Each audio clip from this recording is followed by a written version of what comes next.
प्रेरणा है। प्रेरणा की प्रेरणा सबको प्रेरित करे। हाँ, आप चलाते रहिएगा, हम लोग रहेंगे नहीं रहे, आप चलाते रहिएगा। अमित अग्रवाल आपका बहुत बहुत स्वागत है। अच्छा, जन जागरण संस्थान के ये हैं आपके डायरेक्टर ओंकार नाथ उपाध्याय, बहुत बहुत स्वागत है, बहुत दिन बाद आए। उपाध्याय जी आपका बहुत बहुत स्वागत है। शुभ गया दे आपका बहुत बहुत स्वागत है। शुभ गया दे, आप लोग जल्दी जल्दी हमारे वेबिनार ग्रुप में शामिल हो जाएं। शुभ गया दे शामिल हो जाएं हमारे वेबिनार ग्रुप में। हमको एक मिस कॉल कर दीजिएगा और उस मिस कॉल से हम आप लोगों को अपने वेबिनार ग्रुप में शामिल कर लेंगे। और मेरे ख्याल से किसी भी संडे सैटरडे को आप लोगों को वेबिनार नहीं छोड़ना चाहिए, खासकर यंग लोगों को। ये जो हम लोग एक एक एक्सपर्ट चुन के, आज की एक्सपर्ट प्रेरणा मैम आई हुई हैं, छत्तीसगढ़ से बोल रही हैं और वो एक क्रिस्पर विषय पे बोलेंगी। ये एक नया सब्जेक्ट है। आज इस हमारे 69 वर्ष की उम्र तक हमको नहीं मालूम था। ये एक ऐसा आर्ट है जिससे कि हम लोग जहाँ पे जर्म्स होता है, माने जर्म्स होता है, उसको हम लोग काट देते हैं जड़ से ही, जिससे कि वो जर्म किसी पूरे पौधे को नुकसान नहीं करे। और शरीर में भी जब हो जाता है तो शरीर के भी माने कैंसर वगैरह के समय में भी उसमें उसके मतलब एक उसका जो मेन सोर्स ऑफ जर्मिनेशन है उसको काट देते हैं। इसका बहुत अच्छा टेक्निक अभी, हाँ, और इसको जो इसका बहुत अच्छा टेक्निक, हाँ, और इसका बहुत अच्छा टेक्निक डेवलप किया है। इसके बारे में ये बताएंगी हमारी प्रेरणा मैम, उस पर रिसर्च कर रही हैं।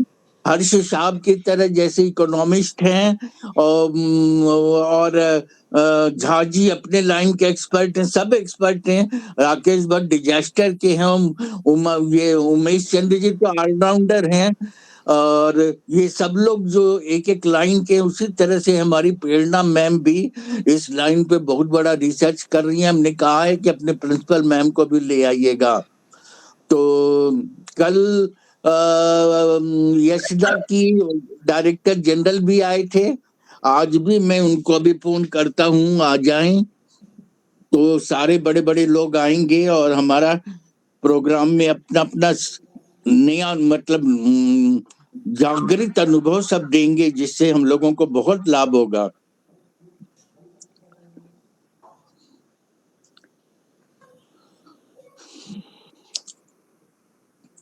अजय श्रीवास्तव साहब नहीं आए। अजय श्रीवास्तव साहब ये भी एक रांची के सेंट जेवियर्स कॉलेज के बहुत बड़े विद्वान हैं। अजय श्रीवास्तव साहब नहीं आए हैं अभी तक। अच्छा, आएंगे उन्होंने कहा है। अच्छा, काल शेट्टी साहब,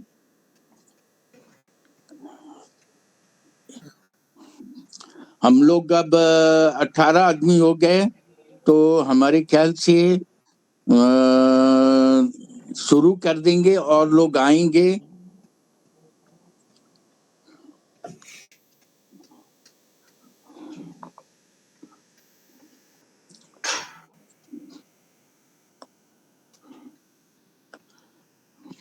अगले शनिवार को पूना से ही ट्रेनिंग नीड एनालिसिस पे बोलेंगे।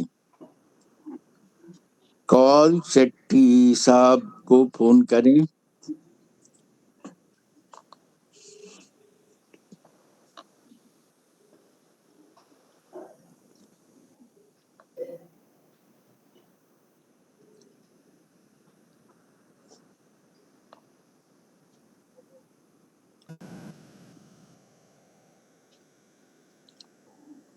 विश्वरंजन चटर्जी, आप अपने बारे में थोड़ा सा बताइए।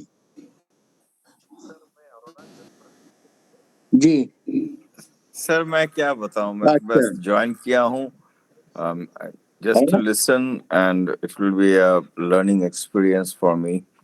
अच्छा, okay. As of So, now, I am at can you Delhi join and from there? presently working Okay, thank you, with a sir. We company will as a welcome you, director sir. HR. We are waiting for you. तो मैं अभी वहीं पे हूँ.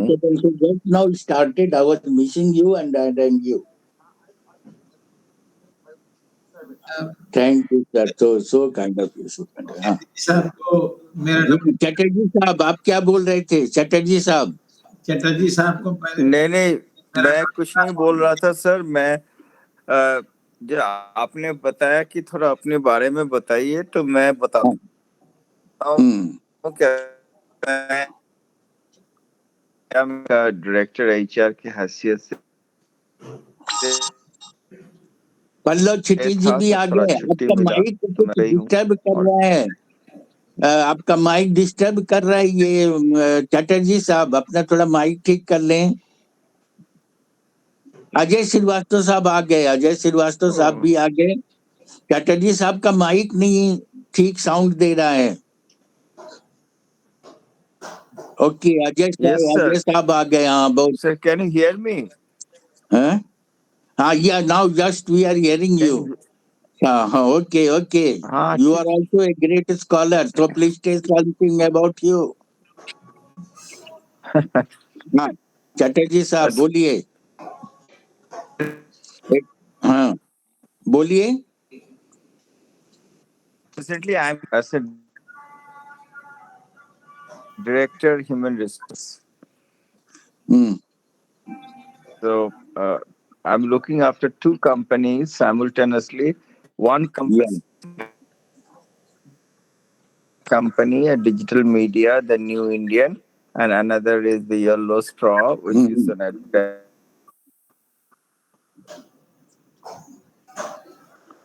advertising after human resources.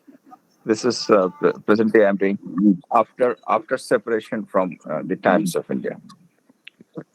Times of India. Okay, very good. So we want to listen you one Sunday also. Okay, and हाँ. अच्छा जी. और हमारे में कुछ यंग लड़के आए हैं, तो मैं चाहूंगा वो लोग भी अपना थोड़ा परिचय दें. कई अच्छे लड़के आए हैं, बहुत अच्छे बच्चे आए हैं, तो अपना परिचय दें,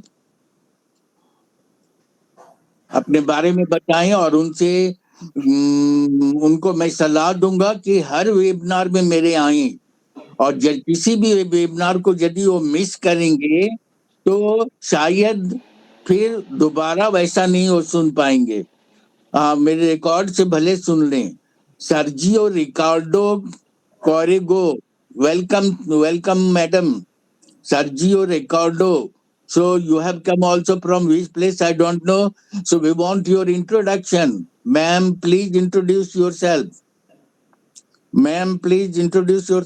Corgo ma'am, please introduce yourself.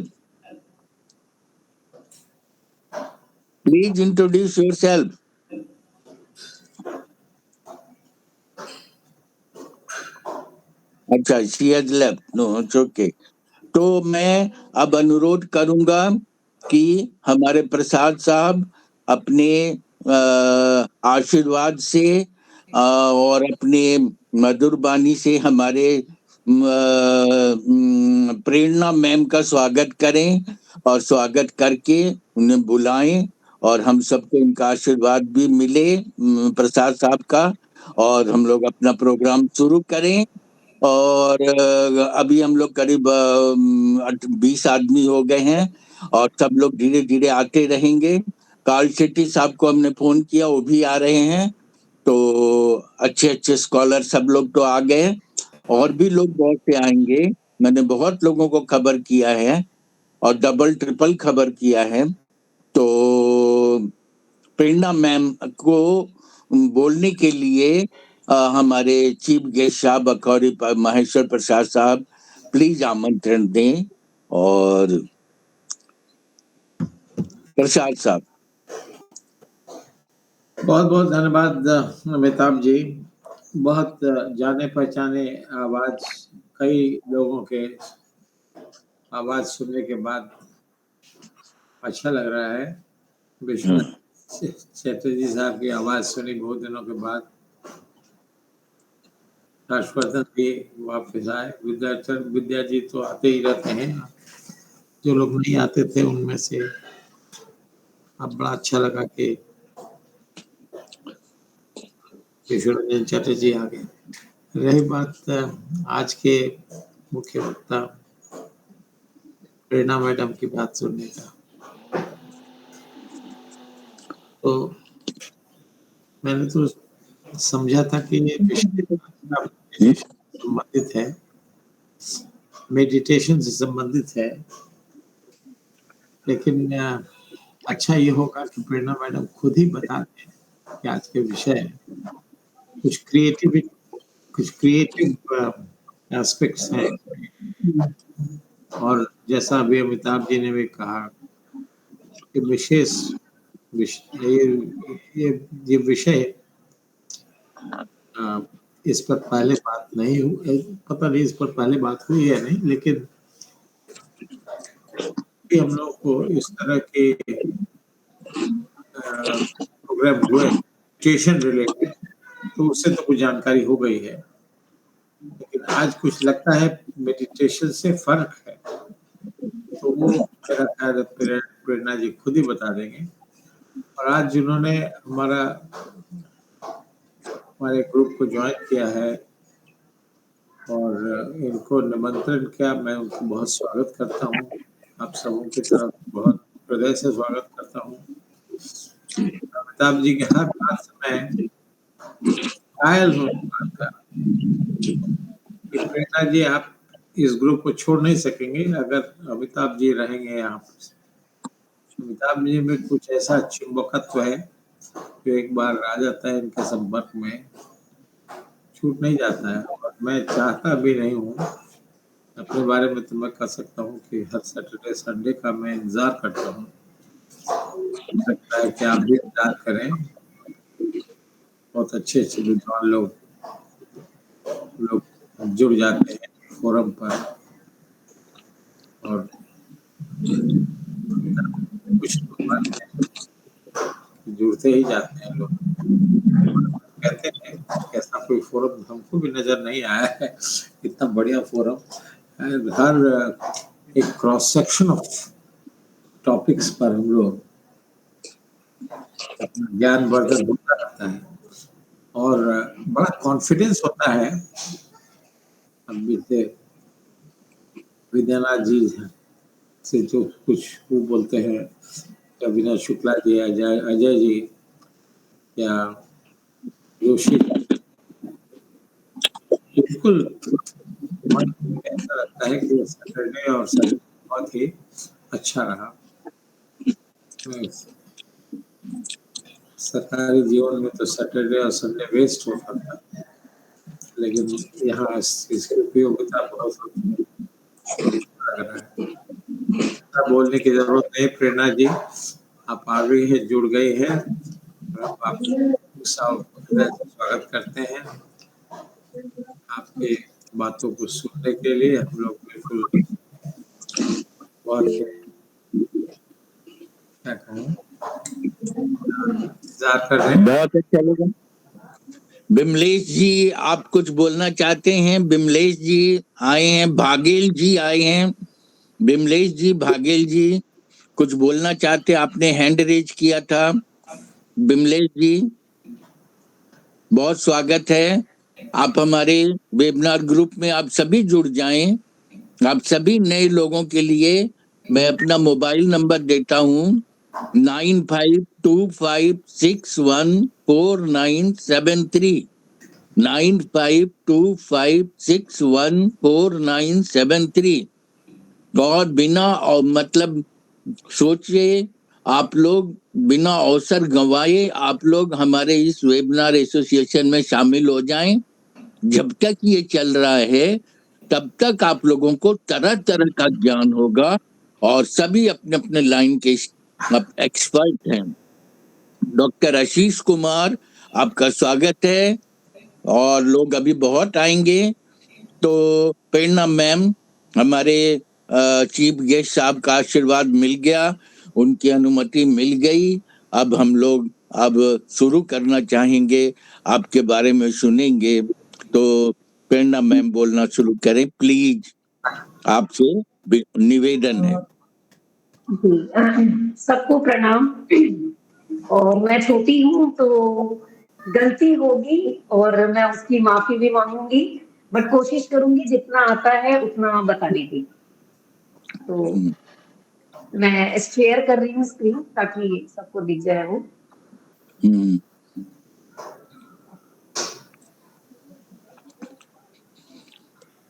और एक बात बता दें कि प्रेरणा मैम ने खुद इस बात को, इस सब्जेक्ट को हम लोग के सामने में रखने की इच्छा प्रकट की थी। ये हम लोग का बहुत बड़ा सौभाग्य है। उन्होंने क्रिएटिव ग्रुप से हम लोग को ज्वाइन किया और हम लोग कितने लाभान्वित होंगे ये तो हमको इनसे पहली मीटिंग में ही मालूम हो गया था। मैंने सोचा कि मिठाई अकेले नहीं खाना चाहिए, सबको बांट के खाना चाहिए। तो इस ज्ञान को हम लोग सबको ही शेयर करेंगे। थैंक यू सर, मैं इतनी हूँ नहीं बट थैंक यू, प्रणाम। सर मेरी स्क्रीन दिख रही है? हाँ दिख रही है सर, दिख रही है। और हमारे उसके यशदा के डायरेक्टर जनरल साहब भी आ गए हैं। काल शेट्टी साहब, आपका स्वागत है। We are welcoming you. Kal Shetty साहब, we are welcoming you. Yes, sir. Yes, sir. Thank you very much, sir. We are lucky to get you because so many scholars are here, and in between you are also shining like one star. Okay, we want to, and today we are going to listen Prerna ma'am, who will be delivering on some special subject which we don't know up till this age. I personally don't know. And so many scholars have told that they are doing something, they know something. So, with your kind permission, we are starting and we are welcoming you, sir.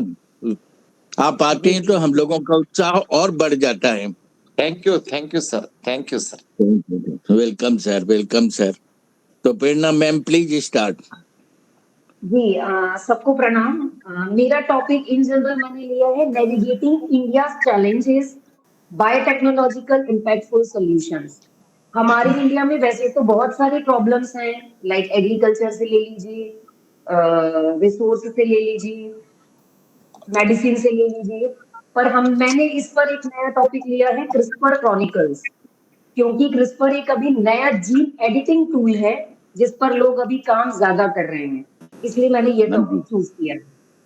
नमस्कार, प्रणाम। मेरा नाम है प्रेरणा मेहता। मैं हूँ ambassador of microbiology society की, associate director at creative division of microbiology society India, and executive advisor to the board of directors at Micromilitia division of Microbiology Society.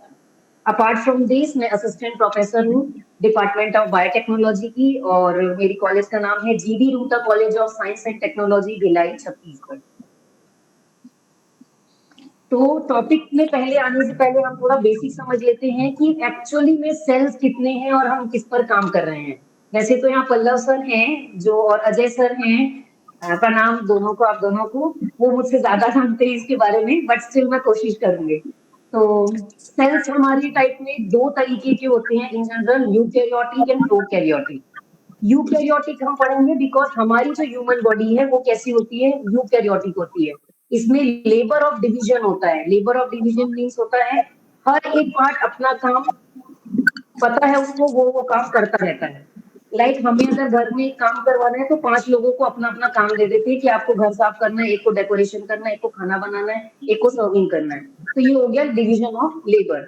Same as it is हमारा cell भी जो है, हमारी body का हर एक cell ऐसे ही काम करता है। किसी को एटीपी बनाने का काम करना है, किसी को प्रोटेक्शन करना है, किसी को डीएनए बनाना है, ये सारा काम सबका बटा हुआ होता है।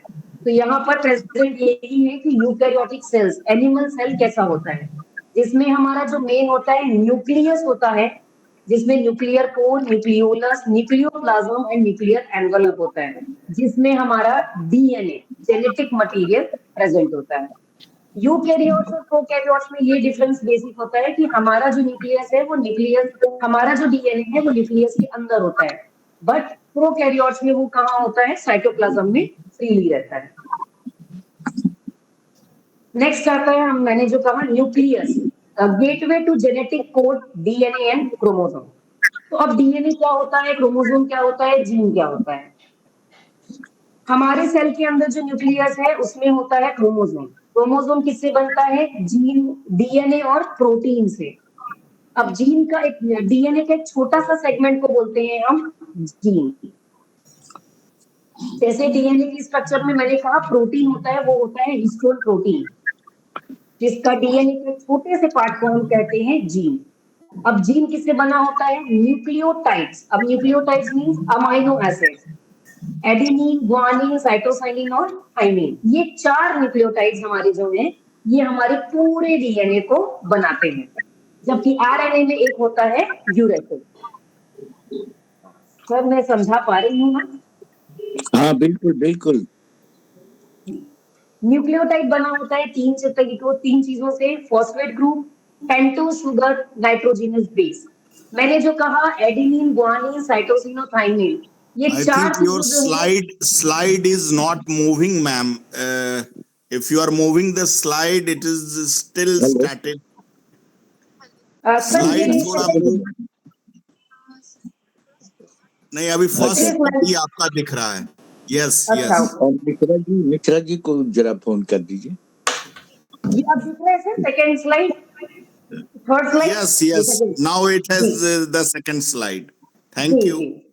Thank you sir, thank you. तो यहाँ पर एक हमारा जो पिक्चर आ रही है वो है न्यूक्लियस की, जिसके अंदर हमारा क्या होता है, genetic material, the gateway to genetic code, जिसको हम क्या बोल रहे हैं, डीएनए एंड क्रोमोसोम। अब बात आती है डीएनए और क्रोमोसोम होता क्या है। तो न्यूक्लियस के अंदर होता है क्रोमोसोम। क्रोमोसोम किससे बना होता है, डीएनए और प्रोटीन को मिला के। अब डीएनए किससे बना होता है, जीन किससे बना होता है, डीएनए के छोटे से सेगमेंट को हम बोलते हैं जीन, और ये जीन बना होता है न्यूक्लियोटाइड से। न्यूक्लियोटाइड में ज्यादा कुछ नहीं होता, अमाइनो एसिड होते हैं 4, guanine, cytosine, adenine and thymine. Phosphate group होता है, पेंटोज शुगर होता है। यहाँ पर जो पिक्चर में दिख रहा है आपको नाइट्रोजनस बेस, ये नाइट्रोजनस बेस यही है, एडेनिन, गुआनिन, साइटोसिन और थाइमिन।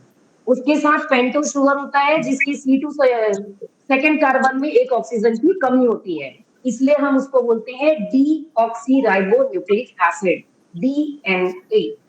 DE मतलब वहां से एक ऑक्सीजन कम होता है, और होता है फॉस्फेट ग्रुप जो उसका बैकबोन होता है। फ्यूचर में यहाँ एक फिगर बना हुआ है, future of digital data storage. Future में हमारा जो डीएनए का सीक्वेंस होगा वो कैसा तरीके का होगा, या तो एक चिप में होगा या तो हम उसको टेस्ट ट्यूब में स्टोर करके रखेंगे। नाउ अब अपने को पता चल गया डीएनए क्या होता है, न्यूक्लियोटाइड क्या होता है। अब पता चल रहा है कि सेंट्रल डोग्मा क्या होता है, एक्चुअली जेनेटिक डेंसिटी का अनरिवीलिंग वे कैसा होता है। तो सेंट्रल डोग्मा क्या होता है, डीएनए से आरएनए, आरएनए से प्रोटीन बनना, मतलब हमारा जो क्रोमोसोम, हमारा जो डीएनए है उससे ट्रांसक्रिप्शन होगा आरएनए में, वो ट्रांसलेट होगा प्रोटीन में, और फिर वो हमारी बॉडी में अपने आप को एक्सप्रेस करेगा। जैसे हमारे बॉडी में, हम सबकी बॉडी जो है, ह्यूमन बॉडी में सब चेंजेस है, कुछ ना कुछ चेंजेस है, कलर, हाइट, हेल्थ, सबका कुछ कुछ चेंजेस है। वो चेंजेस क्यों है, क्योंकि डीएनए का जो सीक्वेंस है वो सब में चेंजेस है। अब एक क्वेश्चन आता है, चेंज है तो वो 4 न्यूक्लियोटाइड क्यों है। बात ये है कि वो 4 न्यूक्लियोटाइड जो था, एडेनिन, गुआनिन, साइटोसिन और थाइमिन, ये चारों से ही बना है सारे लोगों का डीएनए। सीक्वेंस, किसी में ATGC होगा, किसी में ACCT होगा, किसी में GGTA होगा। तो ये जो सीक्वेंस के चेंजेस है, इससे हमारा क्या हो रहा है, जेनेटिक डाइवर्सिटी बन रहा है। हम लोग का ठीक है बेटा, तुम्हारा चिंता है, फीवर हुआ है क्या, बोले क्या, ओके। डीएनए और आरएनए, यहाँ पर मैंने बताया था डीऑक्सीराइबोज सेकेंड कार्बन में एक ऑक्सीजन की कमी, जबकि राइबोज आरएनए में, राइबो न्यूक्लियोटाइड एसिड में, वहां पर बनता है सेकेंड पोजीशन ऑफ कार्बन में OH रहता है, इसलिए हम उसको बोलते हैं आरएनए। नाउ ट्रांसक्रिप्शन क्या होता है, डीएनए का जो सीक्वेंस है उसको हम ट्रांसलेट कर रहे हैं, उस चीज को, उस ट्रांसक्रिप्ट कर रहे हैं, उसको हम बोलेंगे ट्रांसक्रिप्शन। ब्लूप्रिंट बनाना, डीएनए का एक ब्लूप्रिंट बनाने को हम बोलते हैं ट्रांसक्रिप्शन। इसमें बहुत सारे एंजाइम्स होते हैं, in general RNA polymerase, single stranded binding proteins होते हैं, लाइगेज होता है, पॉलीमरेज होता है, पॉलीमरेज 1 2 3, बहुत सारे एंजाइम्स मिलके क्या करते हैं इसको, टोपोआइसोमरेज होता है, बहुत सारे एंजाइम्स क्या करते हैं, जो सीक्वेंस है उसको आरएनए में ट्रांसक्रिप्ट करते हैं, उसको बोलते हैं हम ट्रांसक्रिप्शन। नेक्स्ट आता है डिकोडिंग द ब्लूप्रिंट। अब जो आरएनए बना है उसको हम फाइनली एक प्रोटीन बनाएंगे, जिससे फाइनली वो क्या होगा, एक्सप्रेस कर सकेगा अपने आप को कि वो ब्लू कलर है, ब्लैक कलर है, क्या काम करना है इसको। तो ये होता है ट्रांसलेशन। ये है आरएनए, टीआरएनए, जो 3 कोडॉन को लेगा। कोडॉन मींस 3 न्यूक्लियोटाइड को लेगा और एक पॉलीपेप्टाइड चेन में ऐड करता जाएगा 3 के लाइन में, उसको बोलते हैं ट्रांसलेशन। ये फाइनली क्या बनाएगा, एक पॉलीपेप्टाइड चेन। अब तो बात हो गई डीएनए क्या होता है, क्रोमोसोम क्या होता है, जीन क्या होता है और वो अपने आप को कैसे एक्सप्रेस करते हैं। अब बात आती है जीनोटाइप और फिनोटाइप की। तो जीनोटाइप मींस जेनेटिक इंफॉर्मेशन, मतलब किसी भी ऑर्गेनिज्म का डीएनए सीक्वेंस क्या है उसको हम बोलेंगे जीनोटाइप। जबकि फिनोटाइप मतलब वो ऑर्गेनिज्म दिखता कैसे है, बाहरी रूप से कैसे दिखता है, फिजिकल अपीयरेंस को बोलते हैं हम फिनोटाइप। सर मैं जल्दी तो नहीं कर रही हूँ ना, समझ आ रहा है ना? स्लाइड फिर मूव नहीं हो रहा है मैम, मुझे लगता है कि सेकंड स्लाइड्स जब आप लेकर के नहीं, अब ये आया है। So if you are speaking better that you should move the slide also. Sir मैं एक्चुअली स्लाइड कर रही हूँ, मुझे स्लाइड दिख रहा है मतलब मूव होते हुए, बट शायद वहां नहीं दिख रहा होगा। अब ठीक है सर? अब थर्ड स्लाइड आया है, we can see it. Genotype versus phenotype. जी जी जी, यही वाला चल रहा है। जी जी। तो जीनोटाइप मींस होता है कैसे जेनेटिक इंफॉर्मेशन, जैसे कैसे जीन्स के सीक्वेंस है, मतलब ए टी जी सी जो 4 थे हमारे न्यूक्लियोटाइड, वो कैसे अरेंज हुए हैं किसी भी ऑर्गेनिज्म में, उसको जानने को बोलते हैं हम जीनोटाइप। जबकि जो फिनोटाइप है, जैसे यहाँ फिगर में बना है, कैसा दिख रहा है, वो पूरा ब्लैक है, हाफ ब्लैक व्हाइट है, चितकबरा है या सिर्फ डॉटेड है, इसको हम बोलेंगे फिनोटाइप। अब मूव हो रहा है सर स्लाइड? हाँ हो रहा जी हो रहा है। नेक्स्ट आता है, अब हम पढ़ लिए जीन क्या होता है। अब हमको ये जानना है डिजीज जो होती है वो हम कैसे देखते हैं जीन्स में। तो जीन जो हमारा था क्या था, एक छोटा सा सेगमेंट था डीएनए का, राइट। अब हम इसमें क्या देखते हैं, कोड करने का। इसमें 2 होते हैं, इंट्रॉन्स और एक्सॉन्स। कोडिंग सीक्वेंस मतलब जो कोड इतने बड़े जीन में कौन सा पार्ट से कोड करेगा, कौन सा पार्ट एक्सप्रेस करेगा अपने आप को, वो हो गया कोडिंग सीक्वेंस। जिससे क्या बन रहा है, आरएनए, आरएनए से पॉलीपेप्टाइड चेन। जैसे ही पॉलीपेप्टाइड चेन बन के प्रोटीन अपना एक्सप्रेस करता है, उसको हमारी बॉडी में फाइनली वो दिखना स्टार्ट कर देता है, एक्सप्रेस होना चालू कर देता है। मतलब हमने कुछ खाया, एग्जांपल दे रही हूँ, इट्स नॉट लाइक दैट, हमने कुछ खाया, वो पचा और फाइनली वो एक्सप्रेस किया कि आप उससे एलर्जिक हो या नहीं हो। अगर एलर्जिक है तो क्या होता है, रिएक्शन शो करता है। वो शो करने को हम बोलते हैं प्रोटीन बनना, शो होना किसी भी चीज का, उसको बोलेंगे फिनोटाइप।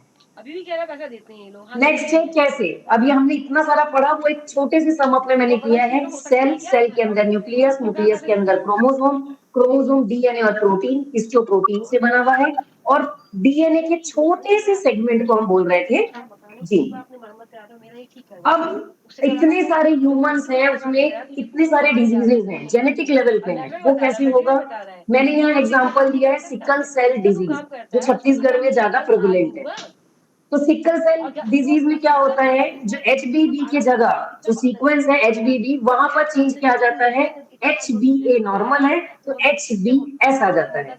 यहाँ पर देखिए नीचे में सीक्वेंस दिया है CCT-GAG-GAG।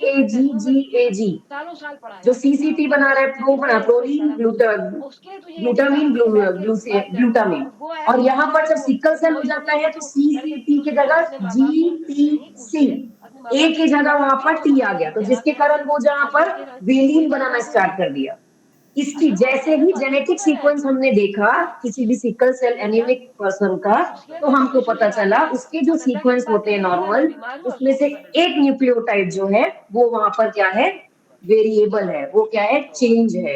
ए की जगह सिर्फ एक टी आने से क्या हो गया, उसका ब्लड का जो हमारा शेप है ओवल शेप, वो क्या चेंज हो गया, हसिया के शेप में हो गया, सिकल सेल के शेप में हो गया, जिसकी वजह से उसकी जो कैपेसिटी है ऑक्सीजन को एब्जॉर्ब करके रखने की, वो एब्जॉर्प्शन पावर क्या हो गई, कम हो गई। क्यों? क्योंकि उसका शेप ओवल होना था, अब वो क्या हो गया, सिकल शेप हो गया। इसलिए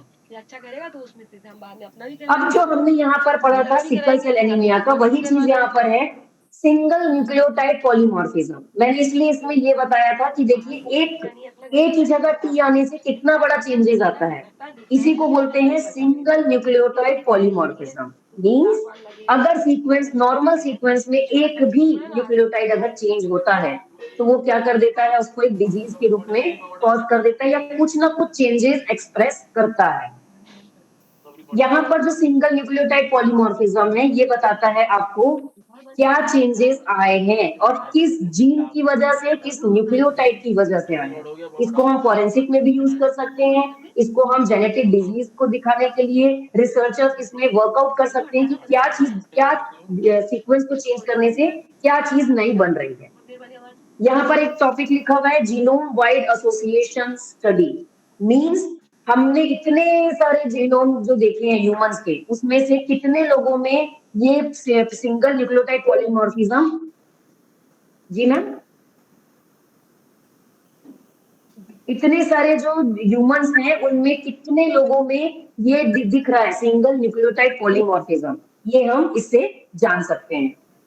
जैसे एक यहाँ पर लिखा हुआ है 23andMe, ये बायोटेक्नोलॉजिकल एक कंपनी है जो बताती है, जो रिसर्चर्स होते हैं जो पेशेंट्स को लेते हैं कि आइए हमारे में क्या वॉलंटियर करिए काम को, कि हम अगर आपने कोई डोज कर रहे हैं तो उसमें आपने क्या एक्सप्रेस हो रहा है, वो ये कंपनी करती है, ताकि उसको पता चल सके कि कोई भी अगर सीक्वेंस हम चेंज करके देखना चाहते हैं तो आपकी बॉडी को वो कैसा करेगा। इसको हम ह्यूमन ट्रायल भी बोल सकते हैं। तो यहाँ तक क्लियर है क्या सबको? मैं इसलिए बेसिक से बता रही हूँ कि कुछ लोग बायो से रिलेटेड नहीं है, दैट्स इसीलिए। आई होप यहाँ तक सबको समझ आया होगा बेसिकली क्या बताना चाह रही हूँ।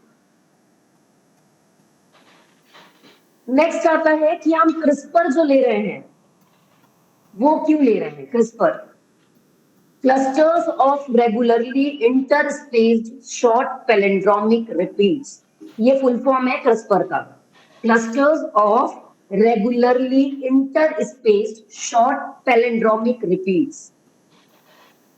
अब इसके पहले हम अब पूछेंगे कि क्रिस्पर ही क्यों यूज हो रहा है अभी।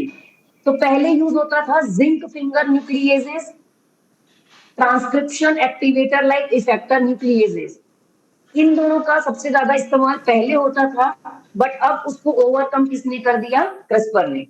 अब जिंक फिंगर न्यूक्लिएज और ट्रांस एक्टिवेटर न्यूक्लिएज के बारे में हम बाद में पढ़ेंगे, पहले हम क्रिस्पर पढ़ लेते हैं ताकि समझ आ जाए एक्चुअली होता क्या। इन जनरल जिंक फिंगर में और ये क्रिस्पर में या टैलेंट में यही चीज है कि हम किसी भी जीन को या तो नॉक आउट कर रहे हैं, या तो नॉक इन कर रहे हैं, या तो वहां से डिलीट कर रहे हैं, या म्यूटेशन कर रहे हैं, ये सारी चीजें हम कर रहे हैं। ये इसके पहले वाला स्लाइड जरा फिर से गई। जी जी सर, ये वाला, ये पहले वाला, ये नहीं इसके पहले ये सर, यही मैं बता रही हूँ। अब आते हैं हम क्रिस्पर कैज जीनोम एडिटिंग टूल। हम अब सिर्फ स्टार्ट करेंगे क्रिस्पर, टॉपिक जो हमारा था क्रिस्पर उस पे। ये एक जीनोम एडिटिंग टूल है, मतलब हमें पता चल गया कि इतने बड़े डीएनए में एक छोटे से सेगमेंट में कैंसर के सेल्स हैं फॉर एग्जांपल, तो हम क्या करेंगे वहां पर क्रिस्पर कैस के मदद से वहां पर क्या करेंगे, एडिटिंग करेंगे मतलब कुछ चेंजेस करेंगे जिसकी वजह से जो कैंसरस सेल है वो क्या हो सके, डिलीट हो सके, या अपना एक्सप्रेशन जो है वो बंद कर सके। ये इसका मेन मोटिव है, जिस मैंने एग्जांपल दिया है कैंसर का, बट इसका मेन मोटिव यही है। इसके जो सीक्वेंस इसमें इसको हॉलमार्क बोलते हैं एक्वायर्ड इम्यूनिटी इन बैक्टीरिया, मतलब कुछ बैक्टीरिया में ये एक्चुअली प्रेजेंट होते हैं क्रिस्पर कैस जीन्स, उसमें बनाया नहीं जाता, ये उनका ओरिजिनल है बना हुआ। देखिए यहाँ पर एक कैस जीन्स है, क्रिस्पर लोकस है, लोकस मतलब उसका पोजीशन है जो बैक्टीरिया और आर्कियल क्रोमोसोम में प्रेजेंट होता है। अब ये ओरिजिनली दिखता कैसा है, तो एक होता है Cas9, एक होता है gRNA और एक होता है PM पॉलीमॉर्फिक सीक्वेंस होता है और एक टारगेट होता है। ये हमारा जीन ऑफ इंटरेस्ट है जहां पर कैस प्रोटीन पहले अटैच होता है, उसके बाद वहां पर अपना एक gRNA आता है और वहां पर PAM रीजन से टारगेट जो है जिस सीक्वेंस को हमको टारगेट करना है वहां पर जाके ये अटैच होता है। इसका सबसे अच्छा काम है ये कट करने का काम करता है। जैसे हमारे पास सीजर्स होते हैं, कैंची कट करने का काम करते हैं, सेम ये भी क्या करता है, पहले तो वो सीक्वेंस को देखता है कि कहां पर जाके हमको ऐड होना है। जैसे ही उसको अपना सीक्वेंस जो चाहिए हमको जो टैग करना है वहां पर पैम रीजन जाके अटैच होता है। जैसे ही पैम वहां पर होगा वहां पर जो टारगेट रीजन है वो पता चल जाएगा कि भाई यहाँ से अब हमको कट करने का काम स्टार्ट करना है।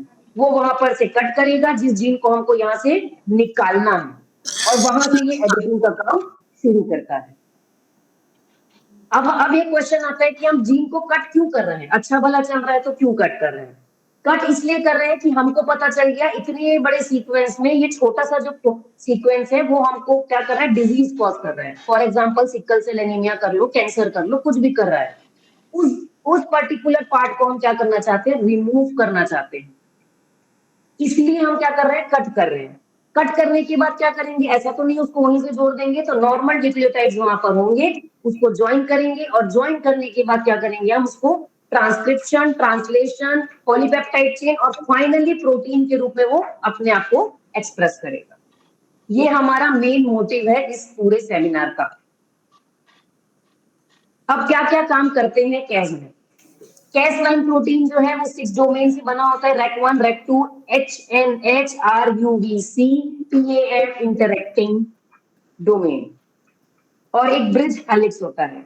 तो उसमें कैस प्रोटीन 6 डोमेन्स का होता है। REC1 डोमेन सबसे बड़ा है जो हमारे फिगर में दिख रहा है, जो रिस्पॉन्सिबल क्या करता है, जो हमारा gRNA था, गाइडिंग RNA था, यहाँ पर देखिए ऑरेंज कलर में जो gRNA है उसको बाइंड करने का काम करता है। कोई भी सीक्वेंस में जहां पर हमको gRNA को रिस्पॉन्सिबल करना है, ऐड करने का, बाइंड करने का, वो वहां पर काम करेगा। REC2 का तो अभी तक ऐसे तो जनरल पता चला नहीं है वो क्या है। आर्जिनिन रिंग एक ब्रिज होती है जो यहाँ पर पर्पल कलर की है, जो दोनों को जोड़ने का काम करती है क्लीवेज एक्टिविटी को। पैम इंटरैक्टिंग डोमेन होता है जो रिस्पॉन्सिबल होता है बाइंडिंग किसी भी टारगेट डीएनए को, जिस सीक्वेंस में हमको उसको टारगेट करना है। मैंने पहले ही बताया PAM इंटरैक्टिंग करता है कहां पर, जिस टारगेट में हमको काम करना है। इतने बड़े डीएनए में जहां पर हमको वर्क करना है वहां पर वो पैम ऐड होने का काम करता है, इनिशिएट करने का। HNH and RUBC are nucleus मतलब एंजाइम है जो कट करने का काम करेगा। कैसा? सिंगल स्ट्रैंडेड डीएनए को। अब gRNA क्या होता है? Guide RNA। तो गाइड RNA होता है इंजीनियर्ड होता है जो 5' एंड से स्टार्ट होता है, कॉम्प्लीमेंट्री होता है टारगेट डीएनए के। मतलब जो भी सीक्वेंस हमारा टारगेट है इसको हमको डिलीट करना है, उसके हिसाब से हम अपना गाइड RNA पहले से ही बनाकर रखते हैं ताकि क्या करें, पैम रीजन वहां पर जाके अटैच हो और अटैच होते ही गाइड RNA वहां पर अपना वर्कआउट स्टार्ट कर दे। This artificial guide RNA binds Cas9 and induce conformational changes and make it active. जो यहाँ पर देखिए यहाँ फिगर में दिखा होगा, ब्रिज जो बना हुआ है वो अपने आप को क्या कर देगा, कंफर्मेशन, उसका जो कंफर्मेशन है उसको चेंज करने की कोशिश करेगा ताकि जो एक्टिवेशन है इस पूरे क्रिस्पर कैस का वो स्टार्ट हो सके।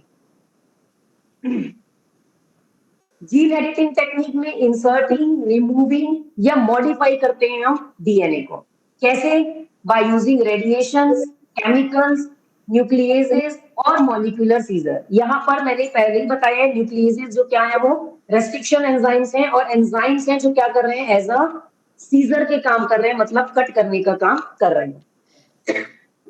Mega nucleases, zinc finger nucleotide, TALEN और क्रिस्पर कैस, इसके बारे में हम जिंक और टैलेंट इसलिए मैं बाद में बताऊंगी, पहले हम क्रिस्पर समझ लें कि एक्चुअली में क्या है। With CRISPR-Cas9, multiple genes can be targeted simultaneously. इसलिए हम इसको किस में यूज कर रहे हैं, जीनोम एडिटिंग टूल में। अब आता है न्यूक्लियेसेस एंजाइम, जो इसमें है वो क्या करेगा, डबल स्ट्रैंड ब्रेक करेगा। जो हमारा डीएनए होता है वो डबल स्ट्रैंडेड होता है। चोटी को जब हम गूंथते हैं तो दो को ऐसे एक दूसरे से बाइंड करते हैं, सेम वैसा ही हमारा डीएनए होता है। तो हमको जब किसी टारगेट डीएनए में कट करना होता है तो हम क्या करते हैं, डबल स्ट्रैंडेड कट करते हैं, ताकि दोनों तरफ क्या बन सके, लीडिंग और लैगिंग का दोनों सीक्वेंस बन सके। यहाँ पर बताया गया है कैसे काम करता है। ये सिंगल गाइडेड आरएनए है जो हमने इंजीनियरी बनाया है, मतलब हमने बनाया है सीक्वेंस। Cas9 न्यूक्लियोसाइड है जो एंजाइम में क्या करेगा, डीएनए को कट करने का काम करेगा। तो क्या कर रहे हैं हम, Cas9 कॉम्प्लेक्स कैसे बनेगा, Cas9 और जो जीआरएनए है वो उसके साथ अटैच होगा। पहले वहां पर जो टारगेट जीन है या जीन ऑफ इंटरेस्ट है, जहां पर हमें क्या करना है, कट करने का काम करना है, वहां पर क्या करेगा, प्रोटोस्फेयर एडजेसेंट मोटिव पैम जो है वो आ जाके अटैच होगा। वो बताएगा कि भाई ये वाला टारगेट पॉइंट है, यहाँ से काम स्टार्ट करना है। वो वहां पर अटैच होगा, फिर वहां पर हमारा टारगेट सीक्वेंस दिखेगा। उसके बाद यहाँ पर ये जो कॉम्प्लेक्स बना है Cas9 कॉम्प्लेक्स, वहां पर जाने के बाद क्या करेगा, कट करने का काम करेगा। ये देखिए यहाँ पर ये अटैच हुआ, यहाँ पर उसने क्या किया, कट करने का काम किया, डबल स्ट्रैंड में कट करना था। नॉन होमोलोगस एंड जॉइनिंग होता है और एक होमोलोगस। नॉन होमोलोगस का मतलब दो अलग अलग। यहाँ देखिए एंडिंग ज्वाइनिंग कर दिया, और उसके बाद हम ये जैसे ही हमने कट किया, हम इसमें इंसर्ट भी कर सकते हैं जो सीक्वेंस हमको चाहिए, या डिलीट कर सकते हैं म्यूटेशन के थ्रू कि हमको ये वाला जीन, यहाँ वाला जो पार्ट है जीन का वो नहीं चाहिए। जिस चीज में हम डिलीट करते हैं उसको नॉकआउट बोलते हैं, जिसमें ऐड करते हैं या अल्टर करते हैं या कलेक्ट करते हैं उसको बोलते हैं नॉक इन, जेनेटिक वर्ड में, साइंटिफिक वे में। दो मैकेनिज्म इसके मेन क्या है, डिजायर्ड मॉडिफिकेशन में gene knockout, gene tagging. Tagging मतलब क्या होता है, जैसे हमने टैग कर दिया, फॉर एग्जांपल ब्रांड्स होते हैं जो अपना टैग रखते हैं कि हाँ भाई ये पोलो का है, या क्या बोल सकते हैं, किसी भी टैग, वेनिला का है, एक टैग होता है ना हर किसी का। वैसे ही हम जीन में क्या करते हैं, टैग कर देते हैं क्रिस्पर से कि हाँ भाई ये वाला जो है हमको नोन है। स्पेसिफिक म्यूटेशन कर सकते हैं, इंसर्शन मतलब हाँ अपना मन का डाल सकते हैं, या उस सीक्वेंस में इतने से पार्ट को डिलीट कर सकते हैं। नॉकिंग कर सकते हैं या प्रमोटर स्टडी कर सकते हैं, मतलब एक पार्ट को हम लेके उसकी स्टडी भी कर सकते हैं डिटेल। सेकेंड है पोटेंशियल, क्या क्या कर सकता है ये, mutation, insertion, deletion and gene knockout. यहाँ इसका थोड़ा सा बताया गया है कैसे वर्क करता है। यहाँ वायरस इन्वेड किया, बैक्टीरिया का क्या निकला, बैक्टीरिया की सेल पे उसका जो डीएनए है वो निकला। यहाँ पर न्यू स्पेसर क्या करेगा, स्पेसर का काम बस ये होता है कि वो रिपीट्स के बीच में अपने आप को डाल देता है, और स्पेसर क्या बताता है कि हाँ भाई इस बैक्टीरिया सेल में पहले भी एक बार इन्फेक्शन हो चुका है, बस इसका काम यही है। क्रिस्पर वहां पर इंटीग्रेट हुआ, इंटीग्रेट होने पर क्या बना है, क्रिस्पर आरएनए फॉर्म्ड हुआ, क्योंकि यहाँ पर पुराना सेम है, बस अपना स्पेसर जो है वो ऐड हुआ है। वहां पर होने के बाद हमने क्या किया, यहाँ पर क्रिस्पर आरएनए को अपने को इंजीनियर करके उसमें डाल दिया। तो फाइनली हमारा जो टारगेट वाला जो है क्या हुआ, फाइनली उसमें क्रिस्पर वाला जो आरएनए है वो ऐड ऑन हो चुका, और अब जो भी बनेगा वो कैसा बनेगा, क्रिस्पर आरएनए के साथ बनेगा। अब ये बता रहा है क्रिस्पर कैसे वर्कआउट करता है। ये देखिए Cas9 प्रोटीन गाइड आरएनए, जो गाइड आरएनए हमने पहले ही इंजीनियर कर दिया है। टारगेट स्पेसिफिक आरएनए हमने पहले ही बना लिया है। ये एक कॉम्प्लेक्स बना लिया, क्रिस्पर कॉम्प्लेक्स। अब ये जो Cas9 प्रोटीन है वो कॉम्प्लेक्स क्या करेगा, गाइड आरएनए के साथ अटैच होगा। यहाँ देखिए target DNA, target sequence, पैम sequence, वो क्या करेगा, यहाँ पर एसोसिएट करेगा किससे, ये कॉम्प्लेक्स से। कॉम्प्लेक्स से अटैच होने के बाद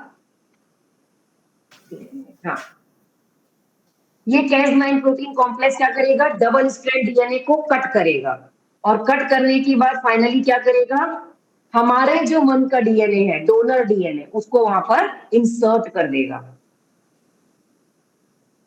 ये है different types of Cas proteins, जिसमें इन जनरल सबसे ज्यादा यूज होता है Cas9, जिसमें कौन सी प्रॉपर्टी होती है, न्यूक्लियस, RUBC और H and H टुगेदर, जो क्या काम करते हैं, डबल स्ट्रैंडिंग बाइंडिंग मतलब कट करने का काम करते हैं। अब तो ये बात हो गई पूरा क्रिस्पर होता क्या है, अब इसकी थोड़ी हिस्ट्री पढ़ लेते हैं।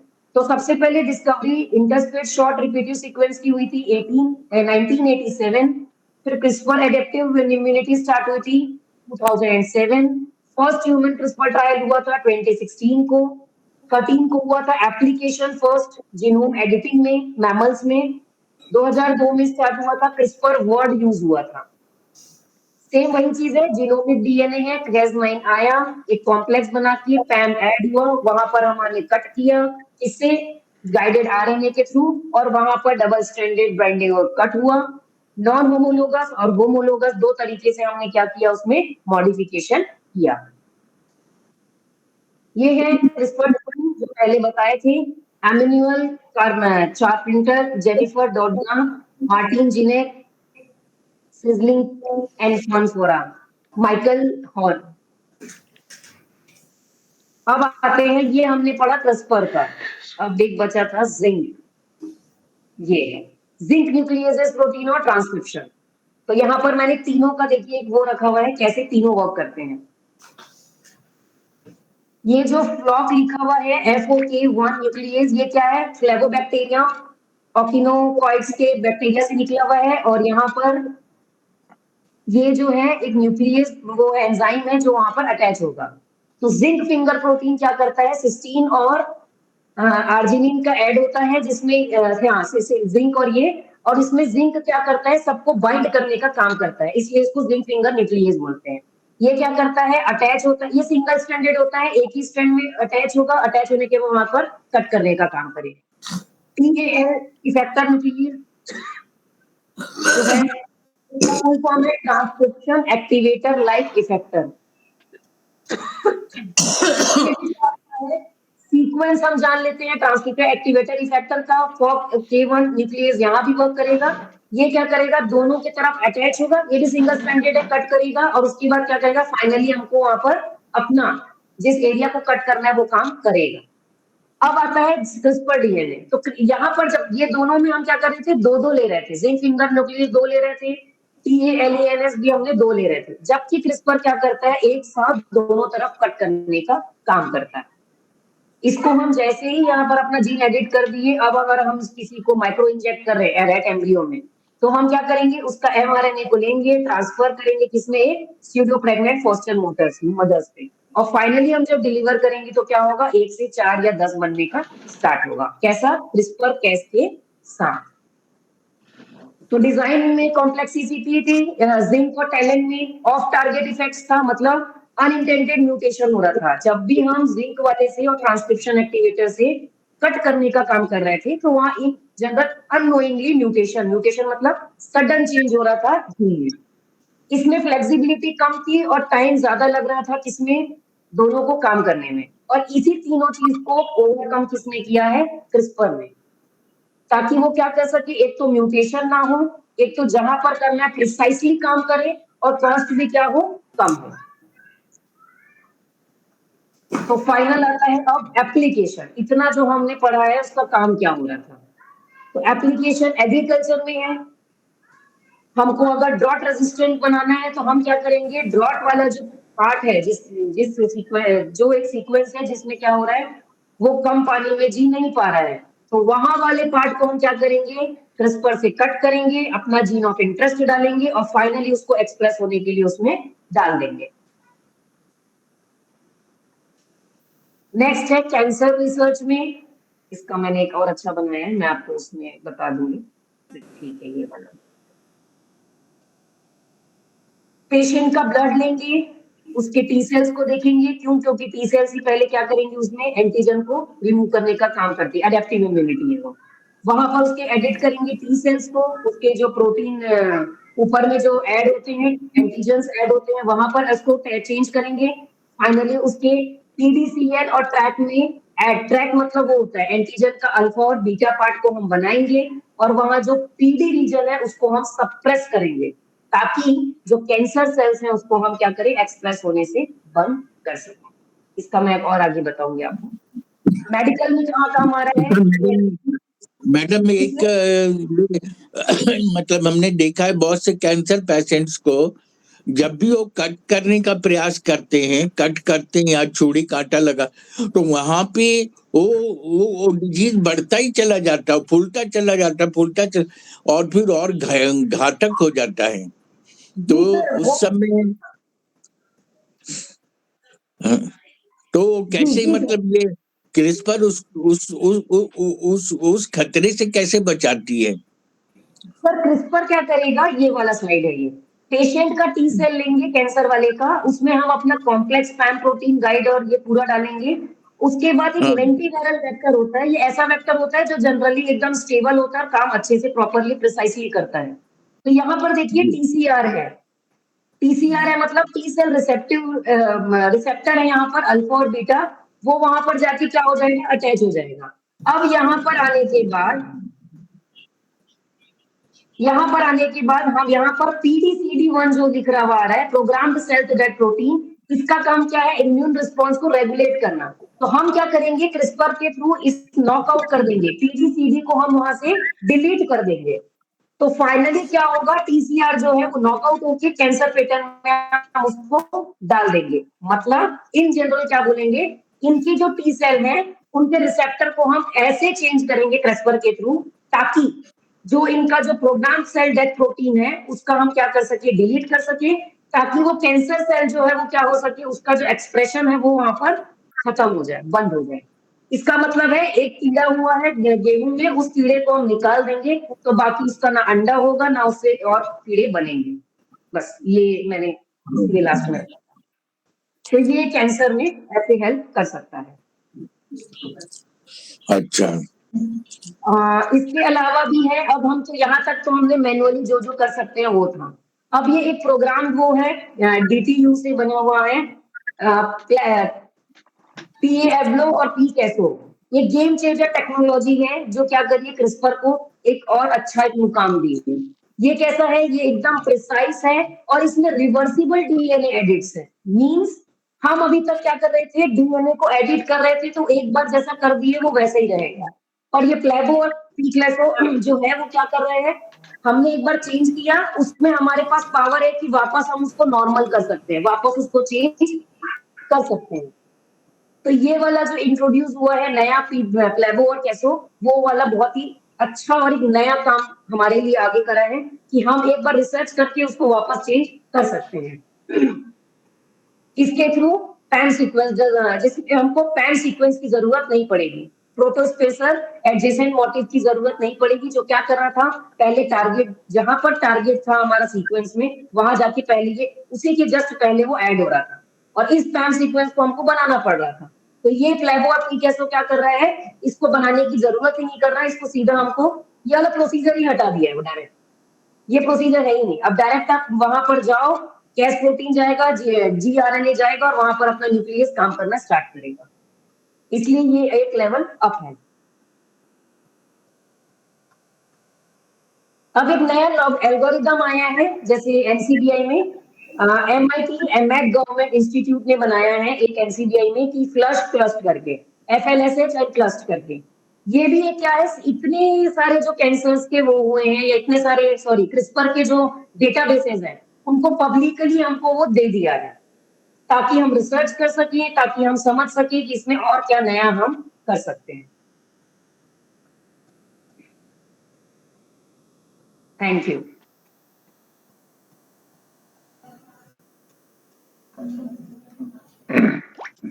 बहुत अच्छा लगा और एक नया टेक्निक हम लोगों को सीखने को मिला।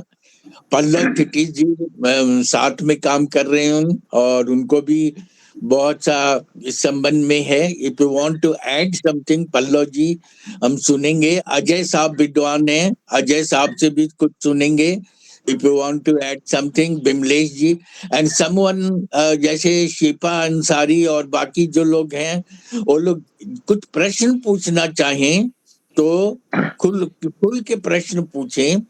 जिससे कि प्रश्न पूछने से भी हम लोगों को बहुत नॉलेज होता है। इस संबंध में तो हम लोग को नॉलेज नहीं था, लेकिन हाँ अब कुछ नॉलेज हो गया। तो आप प्रश्न पूछे। नागेश जी ने हैंड रेज किया है।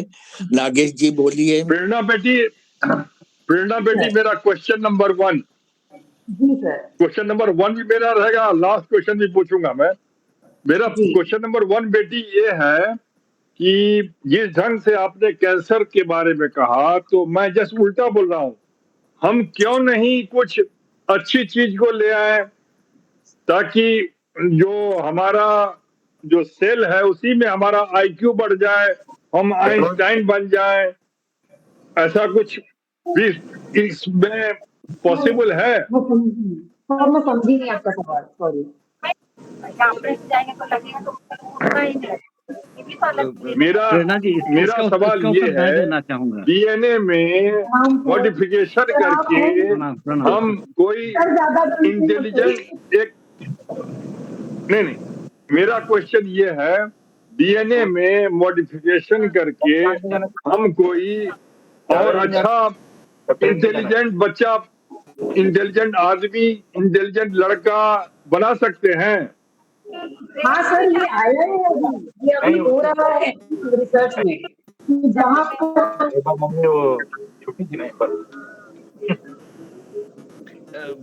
इसका जवाब मैं देना चाहूंगा। देखिए ये जेनेटिक रिसर्च जो क्योंकि एक हमारा साइंस है यूजेनिक्स। तो अभी जो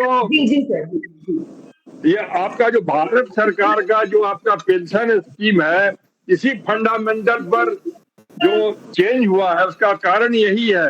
बिली बोरिया साहब ने प्रेडिक्ट किया कि हर इंडियन 120 साल जिंदा रहेगा, तो हम 60 साल के बाद जो 60 साल पेंशन क्यों दें? और उसी के कारण जो नई पेंशन स्कीम आई है उसका मेन रूट कॉज यही है, क्योंकि आने वाले समय में अब ऐसे बच्चे पैदा होंगे उनको कोई बीमारी होगी ही नहीं। तो बेटी हम ये जानना चाह रहे थे, क्योंकि अजय बाबू आप कुछ बोलेंगे तो मैं अपना सारी बातें पूरी कर लेता हूँ। तो अब ऐसे ही जैसे आपने कैंसर सेल को काट के हटाया, तो हम लोग कुछ अच्छी चीजें जोड़ के आदमी को परमानेंट स्वस्थ नहीं बना सकते हैं। वो मेरा थोड़ा सा मॉडिफाइड सवाल ये है। Thank you, please. हाँ ये लाइफ ना बहुत ही कॉम्प्लिकेटेड चीज है, जितना हम समझ सकते हैं उससे ज्यादा कॉम्प्लिकेटेड है। मतलब जो हम लोग का रिसर्च का लेवल है ना, वो अभी चवन्नी दुवन्नी वाले लेवल का हम लोग काम कर रहे हैं।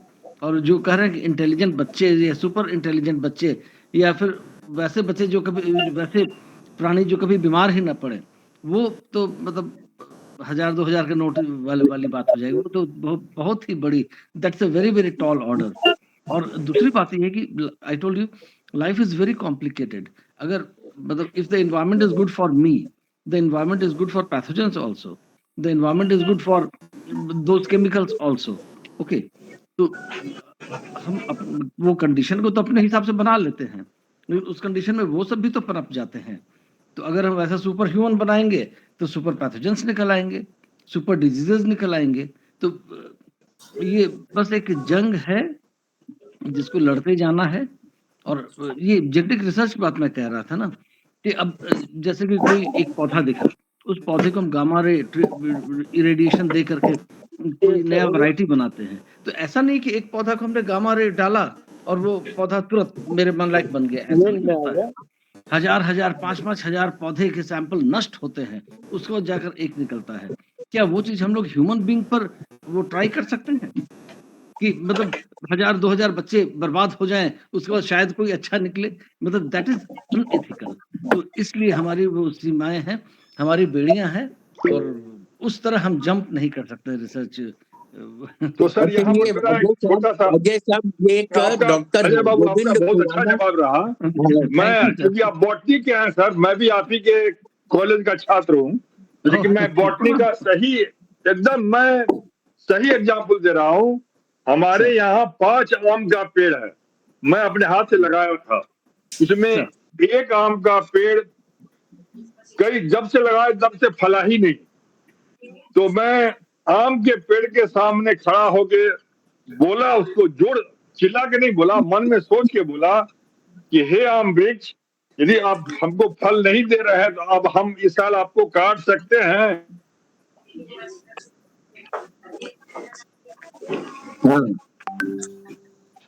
काट दें तो अजय बाबू आपको हैरत होगी, उस आम के पेड़ में फल आ गया। तो ये नंबर एक। नंबर 2, मेरा परसों हुआ था कैटरेक्ट का ऑपरेशन। मैं एकदम लाइव एग्जाम्पल दे रहा हूं, ये अजय बाबू के लिए और प्रेरणा बेटी के लिए भी। जब हमको लेटने के लिए कहा गया, तो जैसे ही लेटने के लिए कहा तो हमको कुछ घबराहट सी होने लगी। मतलब उसको हम उस घबराहट को मतलब एंटिसिपेट नहीं किए थे। तब आप यकीन नहीं करेंगे, तब मैं उठ के फिर बैठा, तो फिर मैंने डॉक्टर को कहा जरा एक मिनट रुकिए, आई विल कोऑपरेट यू। तब मैं उठ के बैठा, फिर लंबी लंबी सांस लिया, फिर आए अपने को मैं कहा कि भाई why I am losing my मतलब करेज, कन्विक्शन। तब मैं अपने को तैयार किया सर, तब मैं सीधा लेट पाया और तब मेरा ऑपरेशन अच्छा हुआ। अभी मैं आफ्टर ऑपरेशन आपके साथ हूँ। तो ये कौन सी चीज है सर, ये मेरी समझ में नहीं आया सर। ये तो योग है, ये तो प्राणायाम है, वो ब्रीदिंग रेगुलेशन है, तो ये तो है ही हर कुछ के पहले। मतलब जैसे भोजन के भी, अगर भोजन के पहले आप एकाग्रचित होकर स्मरण ध्यान नहीं करते हैं तो भोजन आपके शरीर में सही तरीके से नहीं लगेगा। नहीं अजय सर, ऐसा है हुआ, जैसे ही लेटे ना आई वॉज फीलिंग अनकंफर्टेबल, फिर उठ के बैठ गए। एक नहीं, 2 नहीं, 3 बार हुआ। फिर अपने सारे गर्म कपड़े निकाल दिए। अल्टीमेटली मैं बनियान पहन के ही बैठा रहा, फिर नॉर्मल हुआ, फिर बाकी काम हुआ। तो ये मैं सर आपको मैं ये नहीं बोल रहा हूँ मैंने प्राणायाम किया, मैंने इसीलिए मैं शुद्ध हिंदी में बोल रहा हूँ, मैंने लंबी लंबी सांसें ली। ब्रीदिंग रेगुलेशन, प्राणायाम भी तो ब्रीदिंग रेगुलेशन करता है। आपने ब्रीदिंग रेगुलेशन किया, आपने डायरेक्टली किया। अच्छा, तो ये ब्रीदिंग प्रेरणा बेटी मेरा मैसेज यही था कि जो भी पेशेंट है, कैंसर पेशेंट है, उसके अंदर ठीक होने की चाहत भी होनी चाहिए। तब वो मतलब आपका जो ज्ञान बहुत अच्छा थी वो भी जरूरी है, क्योंकि केवल वो आपका जो नॉलेज देना है उसको काट के अलग कर दिए, वो नहीं। The patient should be bold and courageous, वो भी जरूरी है। Thank you, thank you. बहुत अच्छा। अजय साहब, एक डॉक्टर गोविंद खुराना ने एक एक्सपेरिमेंट किया था जेनेटिक इसमें, कि मतलब कि जब बच्चा पेट में होता है तो ऊपर से ऑपरेशन कुछ किया जाता है जिससे कि गोरा हो, इतना लंबा हो, चार्टर्ड अकाउंटेंट हो या एडवोकेट हो या डॉक्टर हो, उस तरह का मेडिटेशन ऊपर से ऑपरेशन कुछ किया जाता है जिससे कि 90% केस में बच्चा वैसा ही निकलता है। ये अमेरिका में बहुत सक्सेस हुआ है। इंडिया में हालांकि हरगोविंद कुमार खुराना इंडियन थे, लेकिन यहाँ के पॉलिटिक्स से घबरा के वो अमेरिका चले गए थे, रिसर्च नहीं कर पा रहे थे, लेकिन उन्होंने ये किया था। तो क्या ये जो इन्वेंशन डॉक्टर खुराना का था उसका कुछ क्रिस्पर से रिलेशन है क्या? उसका कुछ रिलेशन है क्या उससे? नहीं, जेनेटिक्स के बहुत प्रारंभिक दौर में उन्होंने ये काम किया था। तो मतलब उसके बाद कई जनरेशंस डेवलपमेंट हुआ, और क्रिस्पर अभी की ये काफी नई चीज है। जैसे अच्छा, काफी नई चीज है। जैसे कि 125 साल पहले ट्रांजिस्टर बना, और आज के दिन में ये एलईडी टीवी काम कर रहा है। तो मतलब अच्छा, उसके बाद कई जनरेशन डेवलपमेंट हुआ, उसके बाद आउटकम ये है। तो खुराना साहब ने शुरुआती दौर में काम किया और उस आधार पर सारे काम हुए। अच्छा, उस आधार पर उसमें उनकी कुछ थ्योरी तो लगी होगी? नहीं, इस चीज पर हम नहीं कह सकते हैं, इस चीज पर हम नहीं कहेंगे कि अजय बाबू, अब हम जो बात कर रहे हैं वो बात करने से हम लोगों के ये गूगल मीट को कहीं कंप्लेन न कर दिया जाए, बट ये सच है। नेतरहाट के एक वशिष्ठ नारायण सिंह थे, वो पीएचडी करने उनको अमेरिका ले जाया गया। उनका पीएचडी का थीसिस अमेरिकन ने, I am sorry to use the word, CIA ने चोरी कर लिया और फिर अल्टीमेटली उसको इतना फ्रस्ट्रेट किया कि वो बेचारा, he is no more now, उसको मतलब वो आइंस्टाइन बन जाता, आइंस्टाइन से अच्छा बनता, लेकिन बनने नहीं दिया गया। मैं इसके आगे नहीं बोलूंगा, नहीं तो इस गूगल मीट को गूगल वाले कहीं रिपोर्ट करके मतलब ब्ला ब्ला ब्ला आगे नहीं बोलेंगे अब, क्योंकि गूगल वाले हर चीज मॉनिटर करते हैं। वो सभी जानते हैं कि इस तरह एकेडमिक वर्ल्ड में काफी डकैती होती है। इवन वॉटसन एंड क्रिक ने जिसके लिए उनको नोबेल प्राइज मिला था डीएनए के स्ट्रक्चर को बताने के लिए, वो भी उन्होंने कहीं से चुराया ही था। अच्छा। और डॉक्टर सर्वपल्ली राधाकृष्णन, उनकी पूरी थीसिस बिहारी का ही चोरी किया हुआ था, उस पर केस वेस हुआ, फिर वो आउट ऑफ कोर्ट सेटलमेंट हुआ, तब वो डॉक्टर बने। ये सब चीजें तो हैं एकेडमिक वर्ल्ड में। प्रेरणा बेटी, ये मैं बोल रहा हूँ आपके अनुभव के लिए बोल रहा हूँ, हमें कोई डॉक्टर राधाकृष्णन जी को नीचा नहीं दिखाना है, नहीं एक फैक्ट बताना है। अब काफी डेवलपमेंट हुआ है और अब कोई भी नया पीएचडी स्कॉलर होता है, इवन हमारे अंदर जो नए लोग पीएचडी में रजिस्ट्रेशन करा रहे हैं, 8-10 लोग करीब हो चुके हैं। अब उसके आगे जो है, तो मतलब जब सिनॉप्सिस जमा करते हैं तो वो पहले प्लेजरिज्म चेक होता है, उसके बाद डिस्कशन होता है और लास्ट में फिर शोध गंगा में जाता है। तो मतलब कोई चोरी करने का स्कोप अब काफी कम हो गया है। रांची यूनिवर्सिटी में ऐसा हुआ था। अजय बाबू, अब हम पाकिस्तान का एक उर्दू का पीएचडी थीसिस किसी ने चुरा लिया था, सिर्फ कवर पेज बदल करके जमा कर दिया था, तो पकड़ा गया। और बहुत अजय सर, तब हम एक और, मैं नाम लेके बोल रहा हूँ, हमारे बहनोई हैं डॉक्टर अमरनाथ ठाकुर, उनका सारा पीएचडी हो गया, सारा थीसिस हो गया, IIT खड़गपुर से वो पीएचडी कर रहे थे।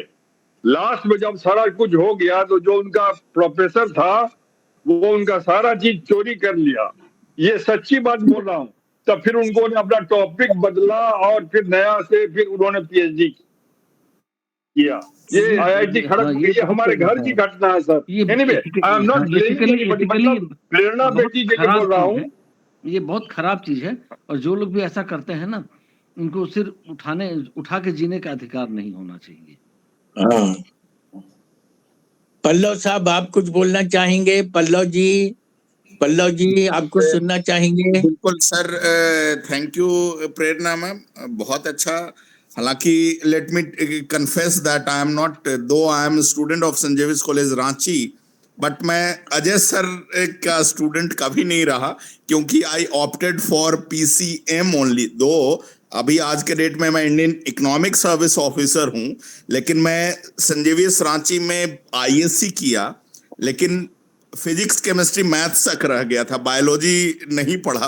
हालांकि मेरे पेरेंट्स डॉक्टर हैं, लेकिन इसके बावजूद भी उसी समय से I am happy and I means hats off to my parents कि कभी भी उन्होंने फोर्स नहीं किया बेटा आपको क्या करना है, कि डिस्पाइट द फैक्ट कि घर में सब कुछ है मेडिकल का चीज, तो लेकिन आज के डेट में आपने मुझे रिफ्रेश कर दिया है। एंड एक चीज और मैं बताऊं कि जिस हिसाब से आपने जो जितने सेल्स एंड DNA से लेकर के सारे चीज, मैं जब एम्स में एज एडमिनिस्ट्रेटिव ऑफिसर ज्वाइन किया था, तब उसी समय सॉरी टू से सुनंदा का केस का हमारे यहाँ ही बहुत जेनेटिक मेडिसिन से लेकर के न्यूक्लियर मेडिसिन वाले सारे प्रोफेसर्स लोग जुड़े हुए थे। And the case came to All India Institute of Medical Sciences. I don't know, till now they have not yet given any verdict and other things. So that is a different issue altogether. But I learned so many new things. I learned what is, and then when I interacted with the cancer department, I saw right from कि biopsy, जैसे Amitabh sir ने जो एक query raise की, ये सिर्फ उनकी query और उनकी जिज्ञासा नहीं है। मैं एम्स में देखता था कि आधा से ज्यादा लोगों की यही जिज्ञासा होती थी कि भाई यहाँ पे बोलते हैं कि आपका बायोप्सी का एक सैंपल हम लेंगे, हिस्टोपैथोलॉजिकल लैब में भेजेंगे। तो लोगों को आज तक यही मनसा है, 98% लोगों की यही मनसा है और यही विचार है कि एक बार जब वो ट्यूमर को छेड़ दीजिएगा तो वो फैल जाएगा। बट लेकिन हो ही है वही जो राम रचि राखा। मैं देखा, sorry to confess that in front of my eye, Arun Jaitley जैसे इतना रिनॉन्ड कैबिनेट मिनिस्टर, उनके साथ में सिर्फ इंडिया में नहीं, हमारे एम्स के डायरेक्टर डॉक्टर रणदीप गुलेरिया के साथ में Sandeep Guleria, they all went to US also. But लेकिन हम लोग जो एक बार जब स्प्रेड हो चुका रहता है, एक बार लीवर मेटासिस हो जाता है, though I am not a biology student, but I have learned seeing my personal experience, what is histopathological laboratory, what is biopsy, and what is कैसे सिर्फ इतना से सैंपल के स्लाइड्स कैसे बनाते हैं। मेरे सामने में कई कैंसर पेशेंट्स आते थे कि सर हमने तो दिखाया है वहां का बायोप्सी रिपोर्ट दूसरे हॉस्पिटल का ये है। एम्स वाले डॉक्टर कभी भी दूसरे का बायोप्सी रिपोर्ट को एक्सेप्ट नहीं करते हैं। वो बोलते हैं कि उसका स्लाइड्स बना के लाइए, हम अपना हिस्टोपैथोलॉजिकल लैब में, लेबोरेटरी में चेक करके कंफर्म करेंगे, then only I will move for further things. I have seen the first time in AIIMS when we have started the RFA, that is called radio frequency ablation, जब liver मेटासिस होने के बाद में, again ये मेरी अपनी बहन की स्टोरी थी कि जब उसको liver metastasis, she is no more now, but जब उसको लीवर मेटासिस हो गया था, हालांकि मेरे पेरेंट्स को जो डॉक्टर मेरा जुनून देख के उन्होंने मुझे तो नहीं बताया, लेकिन मेरे पेरेंट्स को पीछे ले जाके बोल दिए थे कि यू आर ए डॉक्टर साहब, ये 2.5 साल से ज्यादा की जिंदगी अब नहीं बची है, लेकिन पल्लव का चूंकि यहाँ पे है, let him do what ever he can do. ढेर सारा कीमोथेरेपी चला, रेडियोथेरेपी चला, एंड देन मैं देखा कि लीवर में जो स्पॉट है जो 2 बढ़ गए थे, तो उन्होंने बोला कि we have started the radio frequency ablation. उसमें लाइव जहां पे लीवर पे जहां पे स्पॉट है, लेकिन again once it has become liver metastasis, we couldn't save her against all odds. But one good thing which I have learned last week में ही एक रिसर्च आया है ma'am, CAR T cell has becoming effective these days. What's your comment, Prerna ma'am? CAR T cells का मैं देख रहा था कि 10 पेशेंट्स ऐसे हैं कि CAR T cells का इन्फ्यूजन करने के बाद में, I don't know, I being a layman, can you talk on this? CAR T cells has become a new means एक रामबाण for cancer patient. Any comment Prerna ma'am और Ajay sir? Prerna ma'am please comment. जी sir, CAR T cell sir ये ना chimeric antigens होते हैं sir, chimeric antigen receptor T cells होते हैं जो कैंसर में इन जनरल वर्क होते हैं, लाइक ल्यूकेमिया, लिम्फोमा में, और इनके भी सर ऐसे ही होता है, ओन टी सेल्स को एक्सप्रेस करते हैं, वही जो मैंने ये स्लाइड्स में बताया था सर। ये टी रिसेप्टर सेल में हम वहां पर क्या करते हैं, चेंजेस करते हैं ताकि जो प्रोग्राम सेल डेथ का जो है प्रोग्राम PDC1, उसको हम क्या कर सके, नॉकआउट कर सके। जैसे ही हम PDC1 को नॉकआउट करते हैं, वहां पर वो जो पोर्शन है, नॉकआउट मतलब डिलीट करते हैं, वो एक्सप्रेस करना बंद कर देता है। तो वही है सर CAR वाला जो आप बोल रहे हैं, काइमेरिक एंटीजन। हाँ, क्योंकि अभी मैं देख रहा था कि 10 पेशेंट्स का ही अभी सैंपल सर्वे का रिसर्च में उनको पता चला है कि they are responding well even after 1 year of infusion. सब कुछ ठीक है प्रेरणा मैम। एक बहुत चीज जो कई बार मुझे खुद फील होता था जब मैं एम्स में कैंसर वार्ड में जब मैं विजिट करता था ना, सारा चीज है, कीमोथेरेपी है, रेडियोथेरेपी है, एक तो डेट नहीं मिलेगा, एंड वो भी उसको हम बेशक हम लोग national cancer institute of Jhajjar हम लोग कर दिए हैं, उसके बाद में आ गया इम्यूनोथेरेपी, जिसका चार्जेस ही इतना है। एक इम्यूनोथेरेपी, हालांकि we have yet not started in AIIMS for immunotherapy, but the charges for one dose of immunotherapy cost around 75,000 when it has started. We want कि ठीक है, it will take longer days to come up with the cancerous and cancer cell. जब मैं खुद अपने tenure में 5 cabinet minister to government of India को सिर्फ कैंसर से डेथ होते हुए देख सकता हूं, तो मुझे लगता है कि इसके ऊपर में अर्लीस्ट कुछ इमीडिएट एंड वो भी फीजिबल एंड अफोर्डेबल रिसर्च की जरूरत है। Thank you for all your talk ma'am, so nice of you that you have. Pallav ji, I want to share my personal experience with you. एक ये झारखंड का ही केस है। वो एक कैंसर पेशेंट था, आई मीन लेडी थी। वो जब एम्स से लौट के आई, वहां पर कह दिया गया कि अब कोई उपाय नहीं है, तो वो केवल aloe vera juice made in Japan daily regularly पीती थी। केवल एलोवेरा जूस पीते पीते उस लेडी, आदिवासी लेडी का कैंसर छूमंतर हो गया सर। ये मतलब मेरे आंख के सामने की सच्ची घटना रांची की है सर। तो यहाँ पर वही है, वही जय राम रची रखा। तो अब बहुत अच्छी बात है सर। झा सर, इसमें हर एक चीज ठीक है, आपने जो विल पावर बताया वो सारी चीज है, लेकिन एक चीज जो सत्य है, 100% ट्रूथ ये है, एक बार लीवर में अगर पहुंच गया ना, once it has become liver metastasis, then it is called stage 4 of cancer. और उसके बाद में वो उसके बाद हो सकता है कि जो आपने जो एलोवेरा का जूस वगैरह का किया, हो सकता है वो लीवर मेटासिस उस पेशेंट का नहीं हुआ होगा। आई एम नॉट श्योर कि वो का कौन सा स्टेज था। प्रेरणा मैम कुछ बोलेंगे इसमें? प्रेरणा मैम बोल रही हैं, उन्होंने हैंड रेज किया। जी, आप सबने बहुत अच्छा बोला है। अजय सर, थैंक यू, प्रणाम आपको, बहुत बहुत thank you. Being a guide आप एकदम सामने, और मैं हमेशा ये चाहती थी। सो थैंक यू सर, प्रणाम।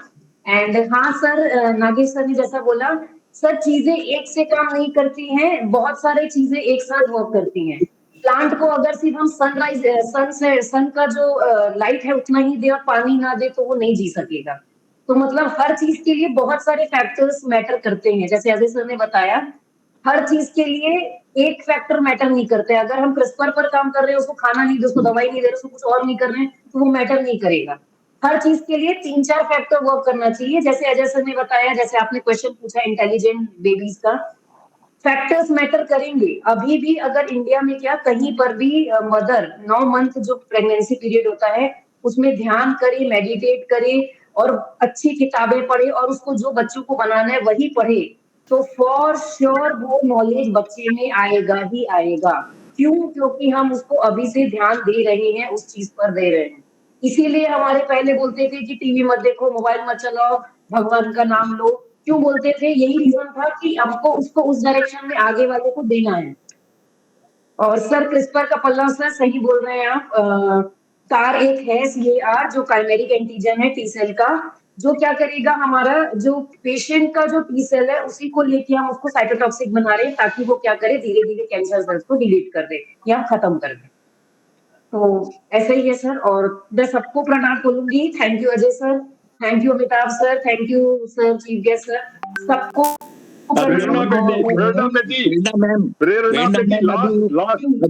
अभी ये हैं आपके ये कार्ल शेट्टी साहब, आप कुछ बोलना चाहें, बोलिए। कार्ल शेट्टी साहब। सर बहुत इंफॉर्मेटिव सेशन रहा। Thank you very much to Prerna ma'am and Nagesh ji and all others because they also took part in the discussion. Very knowledgeable and this session. Thank you very much to all. Sir मैं पूरे house को एक पेनासिया बता रहा हूँ sir, पूरे house को, प्रेरणा ma'am बेटी के सामने।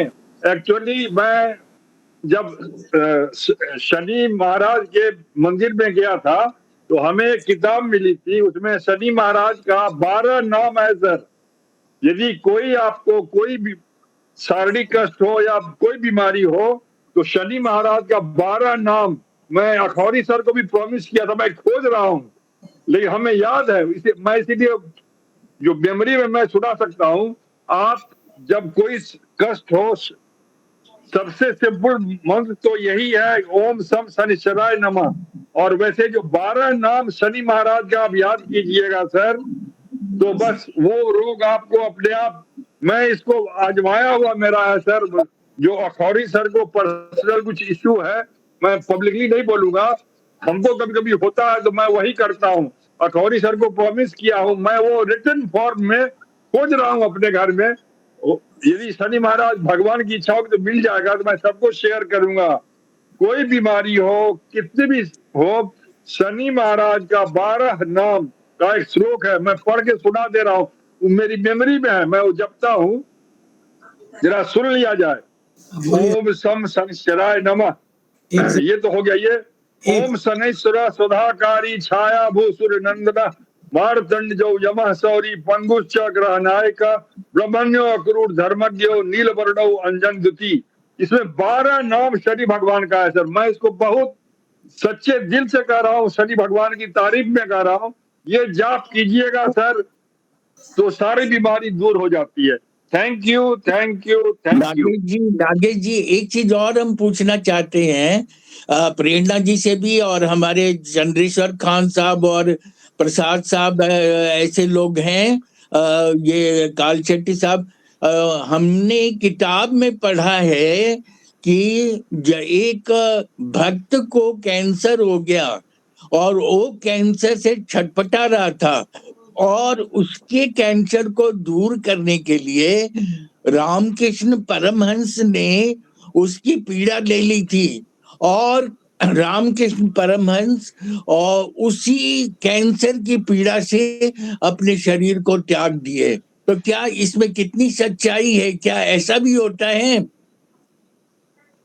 सर इसका जवाब मैं दे दे रहा हूँ सर, इसका जवाब मैं दे दे रहा हूँ।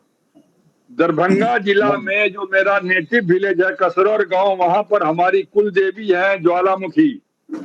हमारे गांव के ही एक कैंसर पेशेंट थे, जब वो हर जगह से हार गए, उनका नाम शंभू था उस समय, अब शंभू बाबा बन गए। He himself surrender before the deity, वो ज्वालामुखी देवी के सामने सरेंडर कर दिए, और उसी दिन से वो शंभू बाबा बन गए। वो अभी वो ना कुछ खाना खाते हैं, ना खाना पीते हैं, और उनके यहाँ अभी तो आपका अमृतसर में लंगर चलता है, उनके यहाँ इनफाइनाइट लंगर चल रहा है। अब कहाँ से पैसा आता है, कहाँ से क्या आता है, वो अभी भी है, जिंदा है सर। उनका नाम शंभू बाबा हो गया है। बस अब एक ही लाइन कहूंगा, तो कुछ ये सब चमत्कारिक चीज कुछ है sir. Thank you, thank you, thank you. अच्छा, और विद्यानाथ झा जी हैं, और डॉक्टर उमा शंकर जी हैं, ये दोनों विद्वान हर्ष हैं। तो आप लोग कुछ बोलना चाहेंगे? अब हम प्रसाद साहब से रिक्वेस्ट करेंगे, ये लोग बोल दिए तो। हाँ, उमा शंकर जी। ये डॉक्टर अमिताभ जी, बहुत अच्छा आज का प्रेरणा मैम का भाषण रहा, और सपोर्ट किया उनको अजय श्रीवास्तव जी ने। बहुत इस तरह की इंफॉर्मेशन हमारे यंग जो लोग हैं, व्यूअर्स हैं, ऑडियंस हैं, उनके लिए बहुत उपयोगी है। मेरा अजय श्रीवास्तव जी और प्रेरणा मैम दोनों से एक सवाल है सर, कि ये जैसे कि आपका जो डीएनए है, और ये जो आज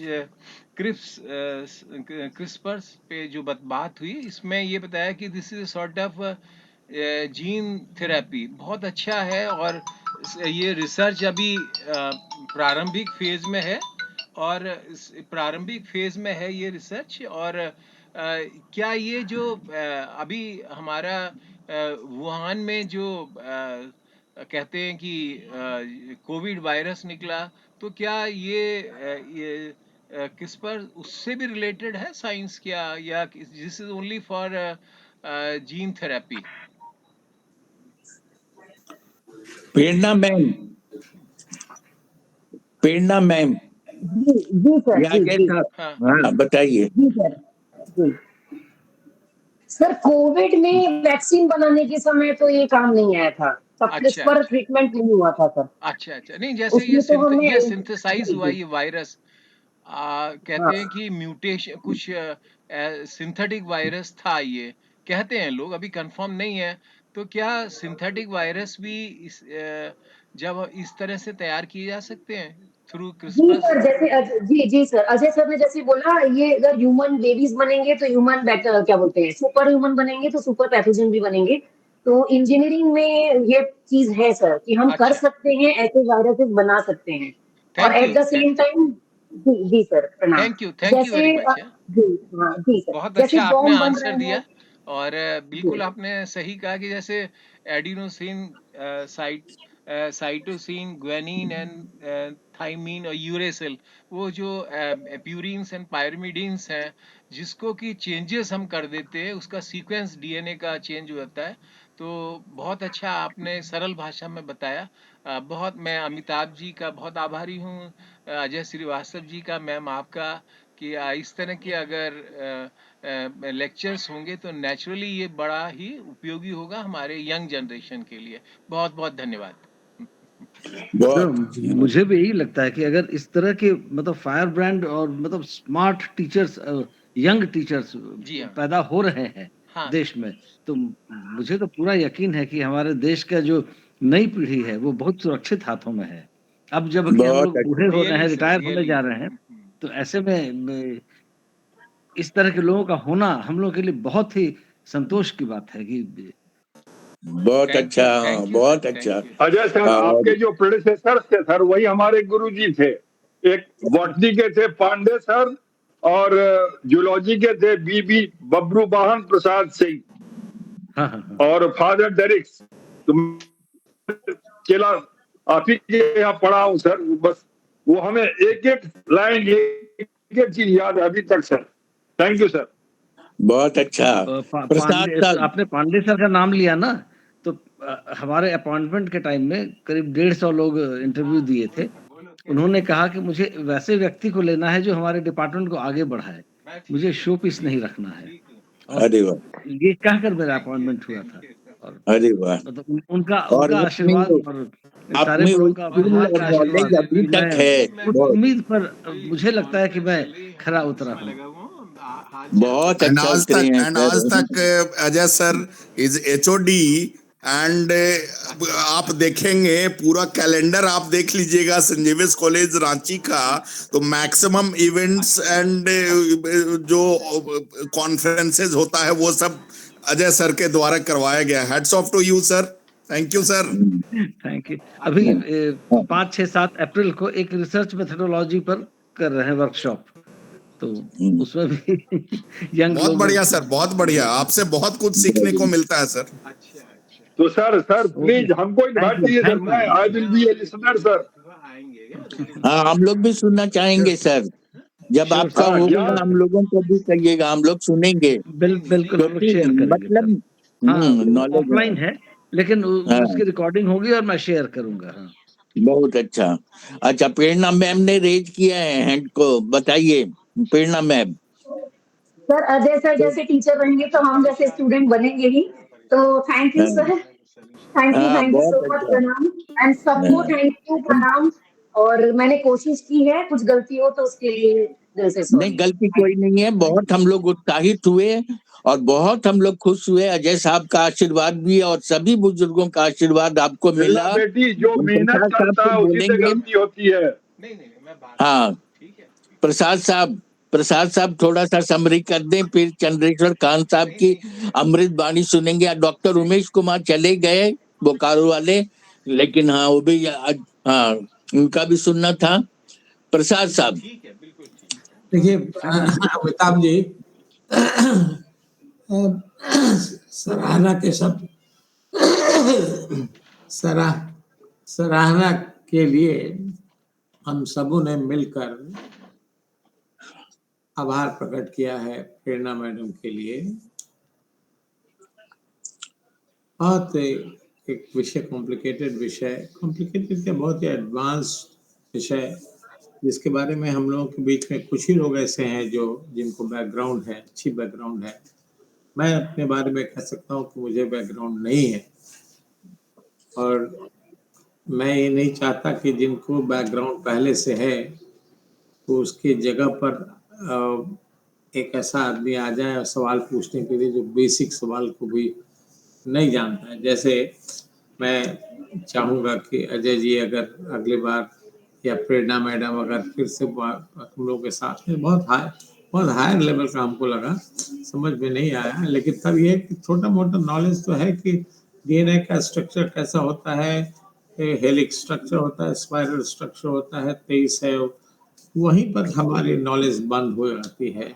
तो उसके बाद की जो नॉलेज आज बातें हुई हैं तो उसमें मैं क्या कहूँ, मेरा ध्यान ज़्यादा जाता था नागेश झा की तरफ, और जो जिनका अप्रोच था बिल्कुल स्पिरिचुअल अप्रोच था और प्रैक्टिकल अप्रोच था, साइकोलॉजिकल अप्रोच था, जिसको हम समझ सकते हैं।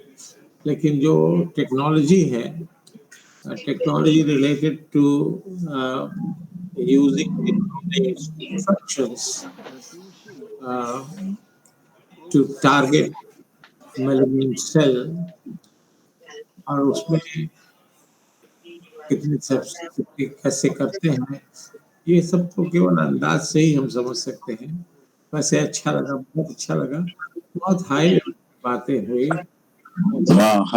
मैं यही लेवल तो बहुत हाई था, ठीक है, लेकिन हाँ कुछ जानकारी, कुछ भी ज्ञान मिला तो बहुत अच्छा। जिस चीज में हम लोग एकदम अज्ञान थे उसमें कुछ तो ज्ञान आया, 2% ही सही। मैं आपको एक सेकंड रोकता हूँ, इसलिए कि इसकी जो फंडामेंटल्स है उसके बारे में भी एक बार अगर कोई हम ही लोगों के बीच में जो लोग जानकार हैं जैसे अजय जी हैं, अगर हम लोगों को थोड़ा रूबरू करें तो बड़ी कृपा होगी, क्योंकि ये आइडिया तो हो गया है, जेनेटिक इंजीनियरिंग है, डीएनए है, सारे स्ट्रक्चर जो है ह्यूमन बॉडी के, लेकिन कैसे हम ये अब देखिए ना, सीएस क्या नाम है इसका, CRISPR, और हम तो इसको समझ में नहीं आ कि क्या क्या चीज़ है, क्या इसका डिसएब्रिविएटेड फॉर्म क्या है और क्यों ये लेटेस्ट टेक्नोलॉजी है। तो ये सब जानकारी के लिए थोड़े से सिंपलर लेमन के लैंग्वेज में अगर कोई आप लोगों के बीच समझा सके तो बड़ी। हमारे अजय साहब सिखाएंगे, अजय साहब भी रहेंगे और प्रेरणा मैम आप आती रहेंगी, और हम लोग ये प्रसाद साहब ने जो प्रस्ताव दिया उसको भी हम लोग सुनना चाहेंगे, हम लोग थोड़ा समझना चाहेंगे सिंपल लैंग्वेज में भी। और वो तो टेक्निकल था, हम तो कॉमर्स साइड के थे और साहब प्रसाद साहब भी कॉमर्स साइड के थे, लेकिन फिर भी थोड़ा मोड़ा समझ में आया, बहुत बढ़िया समझ में आया। और नागेश जी का जो अपना वो कॉन्फिडेंस है और उन्होंने जिस तरफ इशारा किया उसको हमने कई बार महसूस किया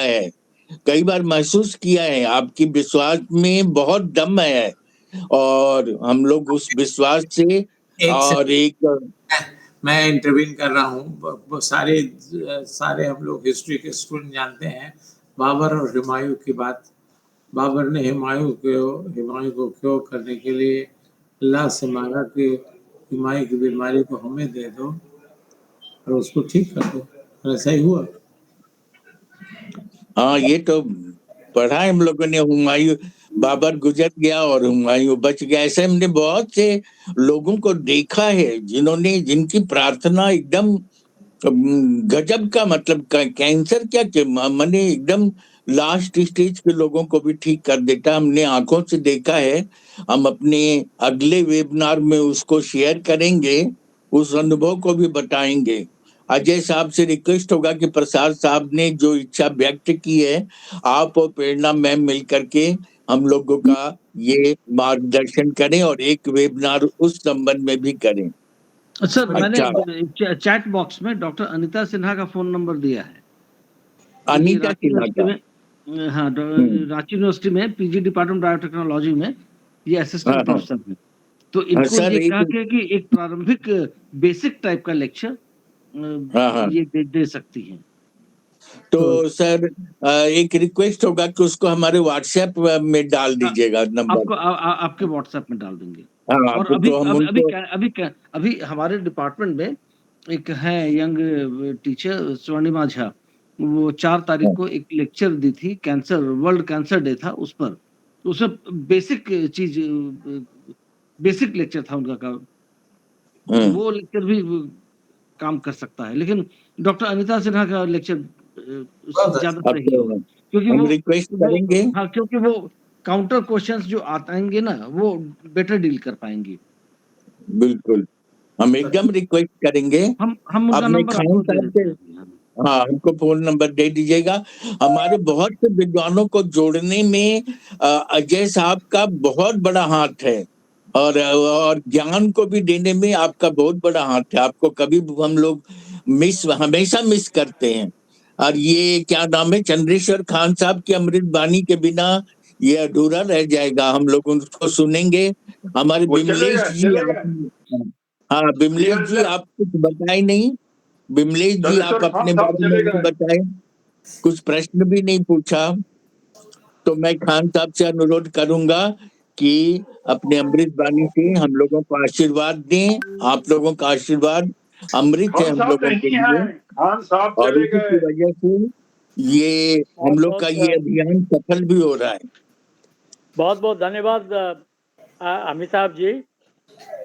यहाँ खौरी साहब हैं, अमिताभ जी हैं, उमेश जी हैं, नागेश जी हैं, अजय जी हैं, पल्लव जी कुछ देर पहले तक तो थे। बट मैं आता हूँ मुख्य विषय पर। प्रेरणा, यदि आप सुन रही हैं तो आप अजय भाव से प्रेरणा और अभिप्रेरणा बनकर पल्लवित और पुष्पित होती रहें, ये हम सभी की प्यार भरी थैंक यू सर, आप सबका आशीर्वाद ही चाहिए जी।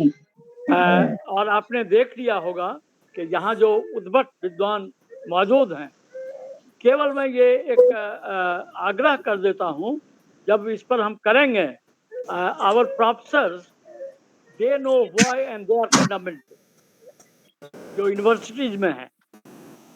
Doctors know how, methodology, put them together.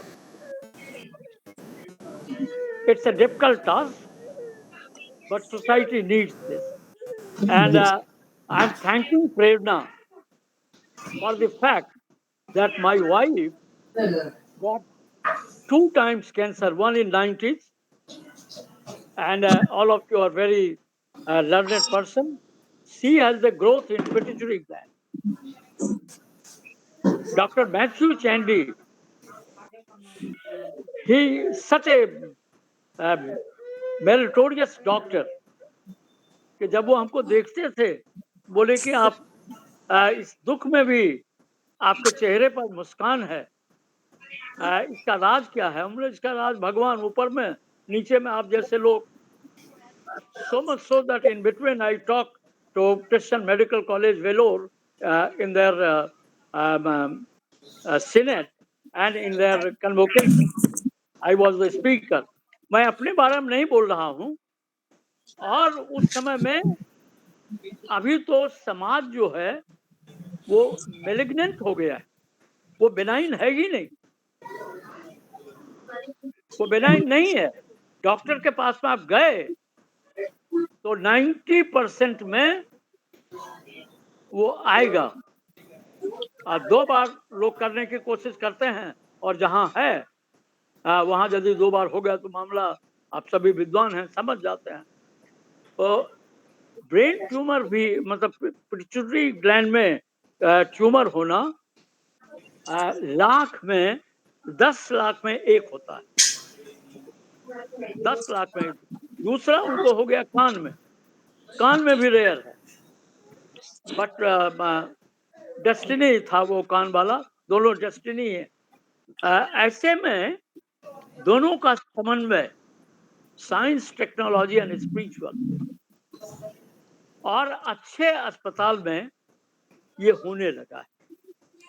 लेकिन ये कर तो हम रहे हैं, लेकिन अंदर में इसको बायोप्सी में देना ही है। मेलिग्नेंसी नहीं है तो हमने दूसरी दफा ये किया कि अब यदि हम दूसरी बार हम टाटा मेमोरियल में गए, क्योंकि बायोप्सी वहां हुआ था, तो हम बोले कि हम यदि, उसके बाद हमको कहा जा रहा था कि इधर जाइए उधर जाइए, हम बोले नहीं, हम टाटा मेमोरियल जाएंगे, हमको अब फिर बायोप्सी नहीं करवाना। And Tata memorial doctor told me, because I have trained them, not knowing that I will be the victim of these kind of things. They told me that, sir, you have done the correct thing. It's small. हम लोग कोशिश करते हैं क्योंकि nerve की तरफ चला गया है। तो ये सब बातें मैं कर रहा हूँ इसलिए कि प्रिलिमिनरी थोड़ी जानकारी जब लोगों को रहती है तो वातावरण जो भयावह बना रहा है वो अभी प्रेरित सकारात्मक चीजों की तरफ नहीं, नकारात्मक चीजों की तरफ हो जाते हैं। तो प्रेरणा जी, अजय जी, पल्लव जी, खौरी साहब, नागेश जी, आप लोग ऐसे व्यक्ति, अमिताभ जी अपने, आज जो अजय जी यहाँ बैठे, अजय जी हैं, जो एक आशा की किरण को पल्लवित कर सकते हैं, जगा सकते हैं। और मेरी जो बात अंदर की थी, जो मैं सुनते वक्त सोच रहा था, वो अजय साहब ने कह दिया है। He is a renowned professor himself. We need not worry about the future. Although this generation, present generation, our generation has destroyed the society, the DNA of the society. They have upset it. DNA change हो सकता है या नहीं हो सकता है, इस पर मैं नहीं बोलूंगा, लेकिन सोशल डीएनए जो है वो थॉरली हम लोगों ने टॉपअप कर दिया। Young generation is coming with the passion, compassion and love for the society. They love, they do not bluff, they do not cheat. Now when you cheat then definitely you will heat. तो वो cheating जो होता है तो वो गड़बड़ होगा, तो उनको भी तसल्ली नहीं होगी, पैसा थोड़ा हो जाएगा। And everybody, because everybody is listening, we are taking little bit of risk also, but I am the ethics counsellor of the medical reputed medical centre. लेकिन ऐसा बन गया है जिसको बोलते हैं चक्रव्यूह बन गया है कि आज नए नए अभिमन्यु की जरूरत है, जो पूरी कहानी को सुन करके आधी अधूरी कहानी को नहीं सुने।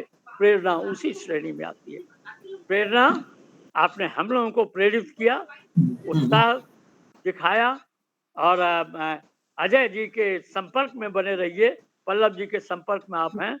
अमिताभ जी अपने बहुत बड़े प्रेरक हैं। प्रसाद साहब को मैं जब देखता हूँ नोट करते हुए तो 83 का आदमी नोट करता है। जब आप नोट लेते हैं तो वो नोट से अधिक, कागज वाला नोट से अधिक पावरफुल है। आज के धन्यवाद ज्ञापन को मैं थोड़ा बड़ा इसलिए बना रहा हूँ कि अब हम लोग सफेद केस वाले को भी सुने, उनके अनुभवों को। एक यंग और एक बुढ़ा, उसको भी छोड़िए मत, उसको लीजिए, एक्सपर्ट सिस्टम में डालिए and put them together. And you are such a creative master Amitabh ji, that slowly देखिएगा कि अच्छी चीजें धीरे धीरे फैलती हैं।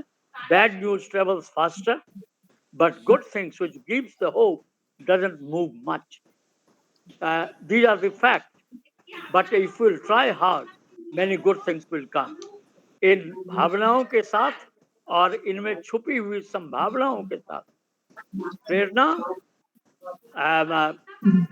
बिल्कुल हम लोग नेतरहाट के हैं तो बेटा बेटी बोलने में बहुत आनंद आता है। नागेश जी वही के हैं। प्रेरणा, आप जैसे किताब आपने लिखी, वो भी टीचर्स के लिए, बहुत सारी किताबें आपने लिखी हैं। ऐसे ग्रुप में शामिल बने रहिए और सबका मधुमक्खी जैसा हनी बी,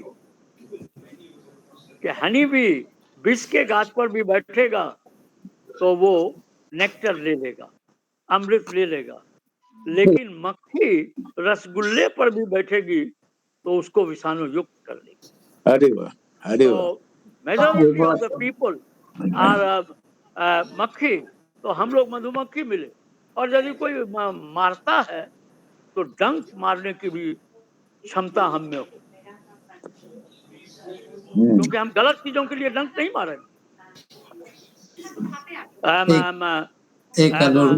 क्षमा सोचता उस भुजंग को जिसके पास गरल, के उसको हम डराएंगे नहीं किसी को, लेकिन अपने फैक्ट को भी हम नहीं छुपाएंगे। आज तरीके से मैं आपको धन्यवाद देते हुए कहना चाहूंगा विद्वत जनों के बीच कि दुनिया को खतरा बुरों के बुराई के कारण नहीं, अच्छों की दुर्बलता के कारण, वेरी गुड, अंधकार के कारण रात नहीं होती है, सूरज के निस्तेज होने के कारण रात। तो you are like a sun, so give that light and delight us. Thank you very much. God bless you. And it goes to the speaker and to the listener, to the learning community. और हमारा पूरा group Ajay ji का आभारी है। उन्होंने भी तुरंत अपना वो डॉक्टर सुनीता का फोन नंबर भेज दिया है, प्रसाद साहब की बात मान ली है, और हम अभी तुरंत फोन करेंगे और अगले इतवार का उनका प्रोग्राम कर देंगे। और क्योंकि जब जिज्ञासा जगे उसी समय, प्यास लगे उसी समय पानी पिलानी चाहिए। और हमारे पल्लव जी विद्वान, हम चाहेंगे कि हमेशा आते रहें। जोशी जी का प्रश्न तो बड़ा निराला होता है, गजब का प्रश्न पूछते हैं। नागेश जी अपना बड़ा अच्छा अनुभव देते हैं, और प्रेरणा जी तो हम लोग के लिए प्रेरणा बन गई हैं। अजय जी के बिना तो अब लगता ही नहीं कि हमारा ये वेबिनार चलेगा। अजय जी ऐसे विद्वान, हम सब ईश्वर के आभारी हैं कि इस उम्र में हम लोगों को ऐसे सत्संग का मौका दिया। बचपन में हमारा घर साधु संत का था, तो हम लोग सत्संग करते थे, और यंग एज में भी हम मतलब IAS एसोसिएशन को ट्रेनिंग देते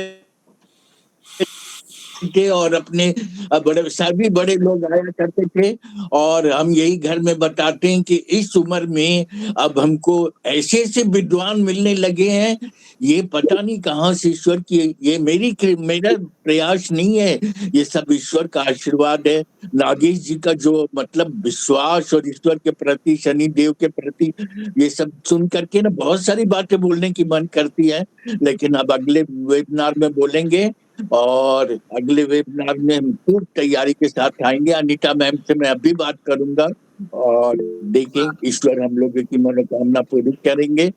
सभी को चरण स्पर्श, क्योंकि आप लोग चरण स्पर्श के ही अधिकारी हैं। प्रेरणा मैम कुछ बोलना चाहती हैं। प्रेरणा मैम। सर, मैं सबको आपको प्रणाम करती हूँ, और चंद्रेश्वर सर थैंक यू, आपने जो बोला। अजय सर थैंक यू, आप एज अ गाइड मेरे आए, और मैं लिटरली बोल रही हूँ, मैंने बहुत जगह देखा है कि जब कोई स्टूडेंट टीचर के सामने, कोई प्रिंसिपल के सामने बोल रहा है, वो आंसर नहीं दे पा रहा है, तो गाइड बिना बोले सामने आ जाते हैं। और ये मेरा विश था, आज आपने कर दिया बिना कोई सिंक्रोनाइजेशन के। बट थैंक यू सर, प्रणाम।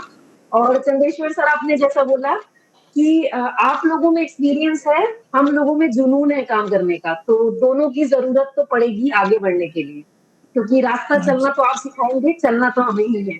तो हाँ, जरूरत रहेगी और रहेगी भी।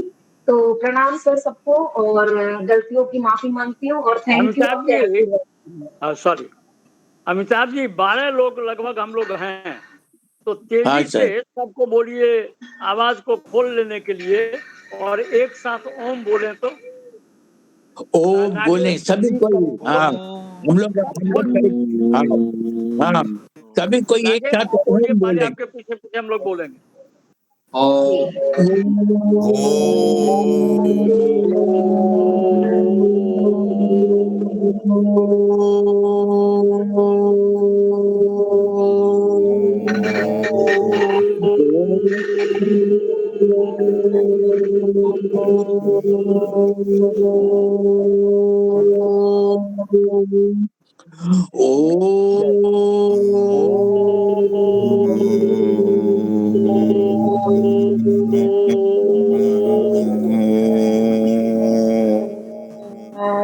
नागेश जी ने और चंद्रेश्वर खान जी ने इसको रिलीजियस ईश्वर की शक्ति भी ला दिया इसमें।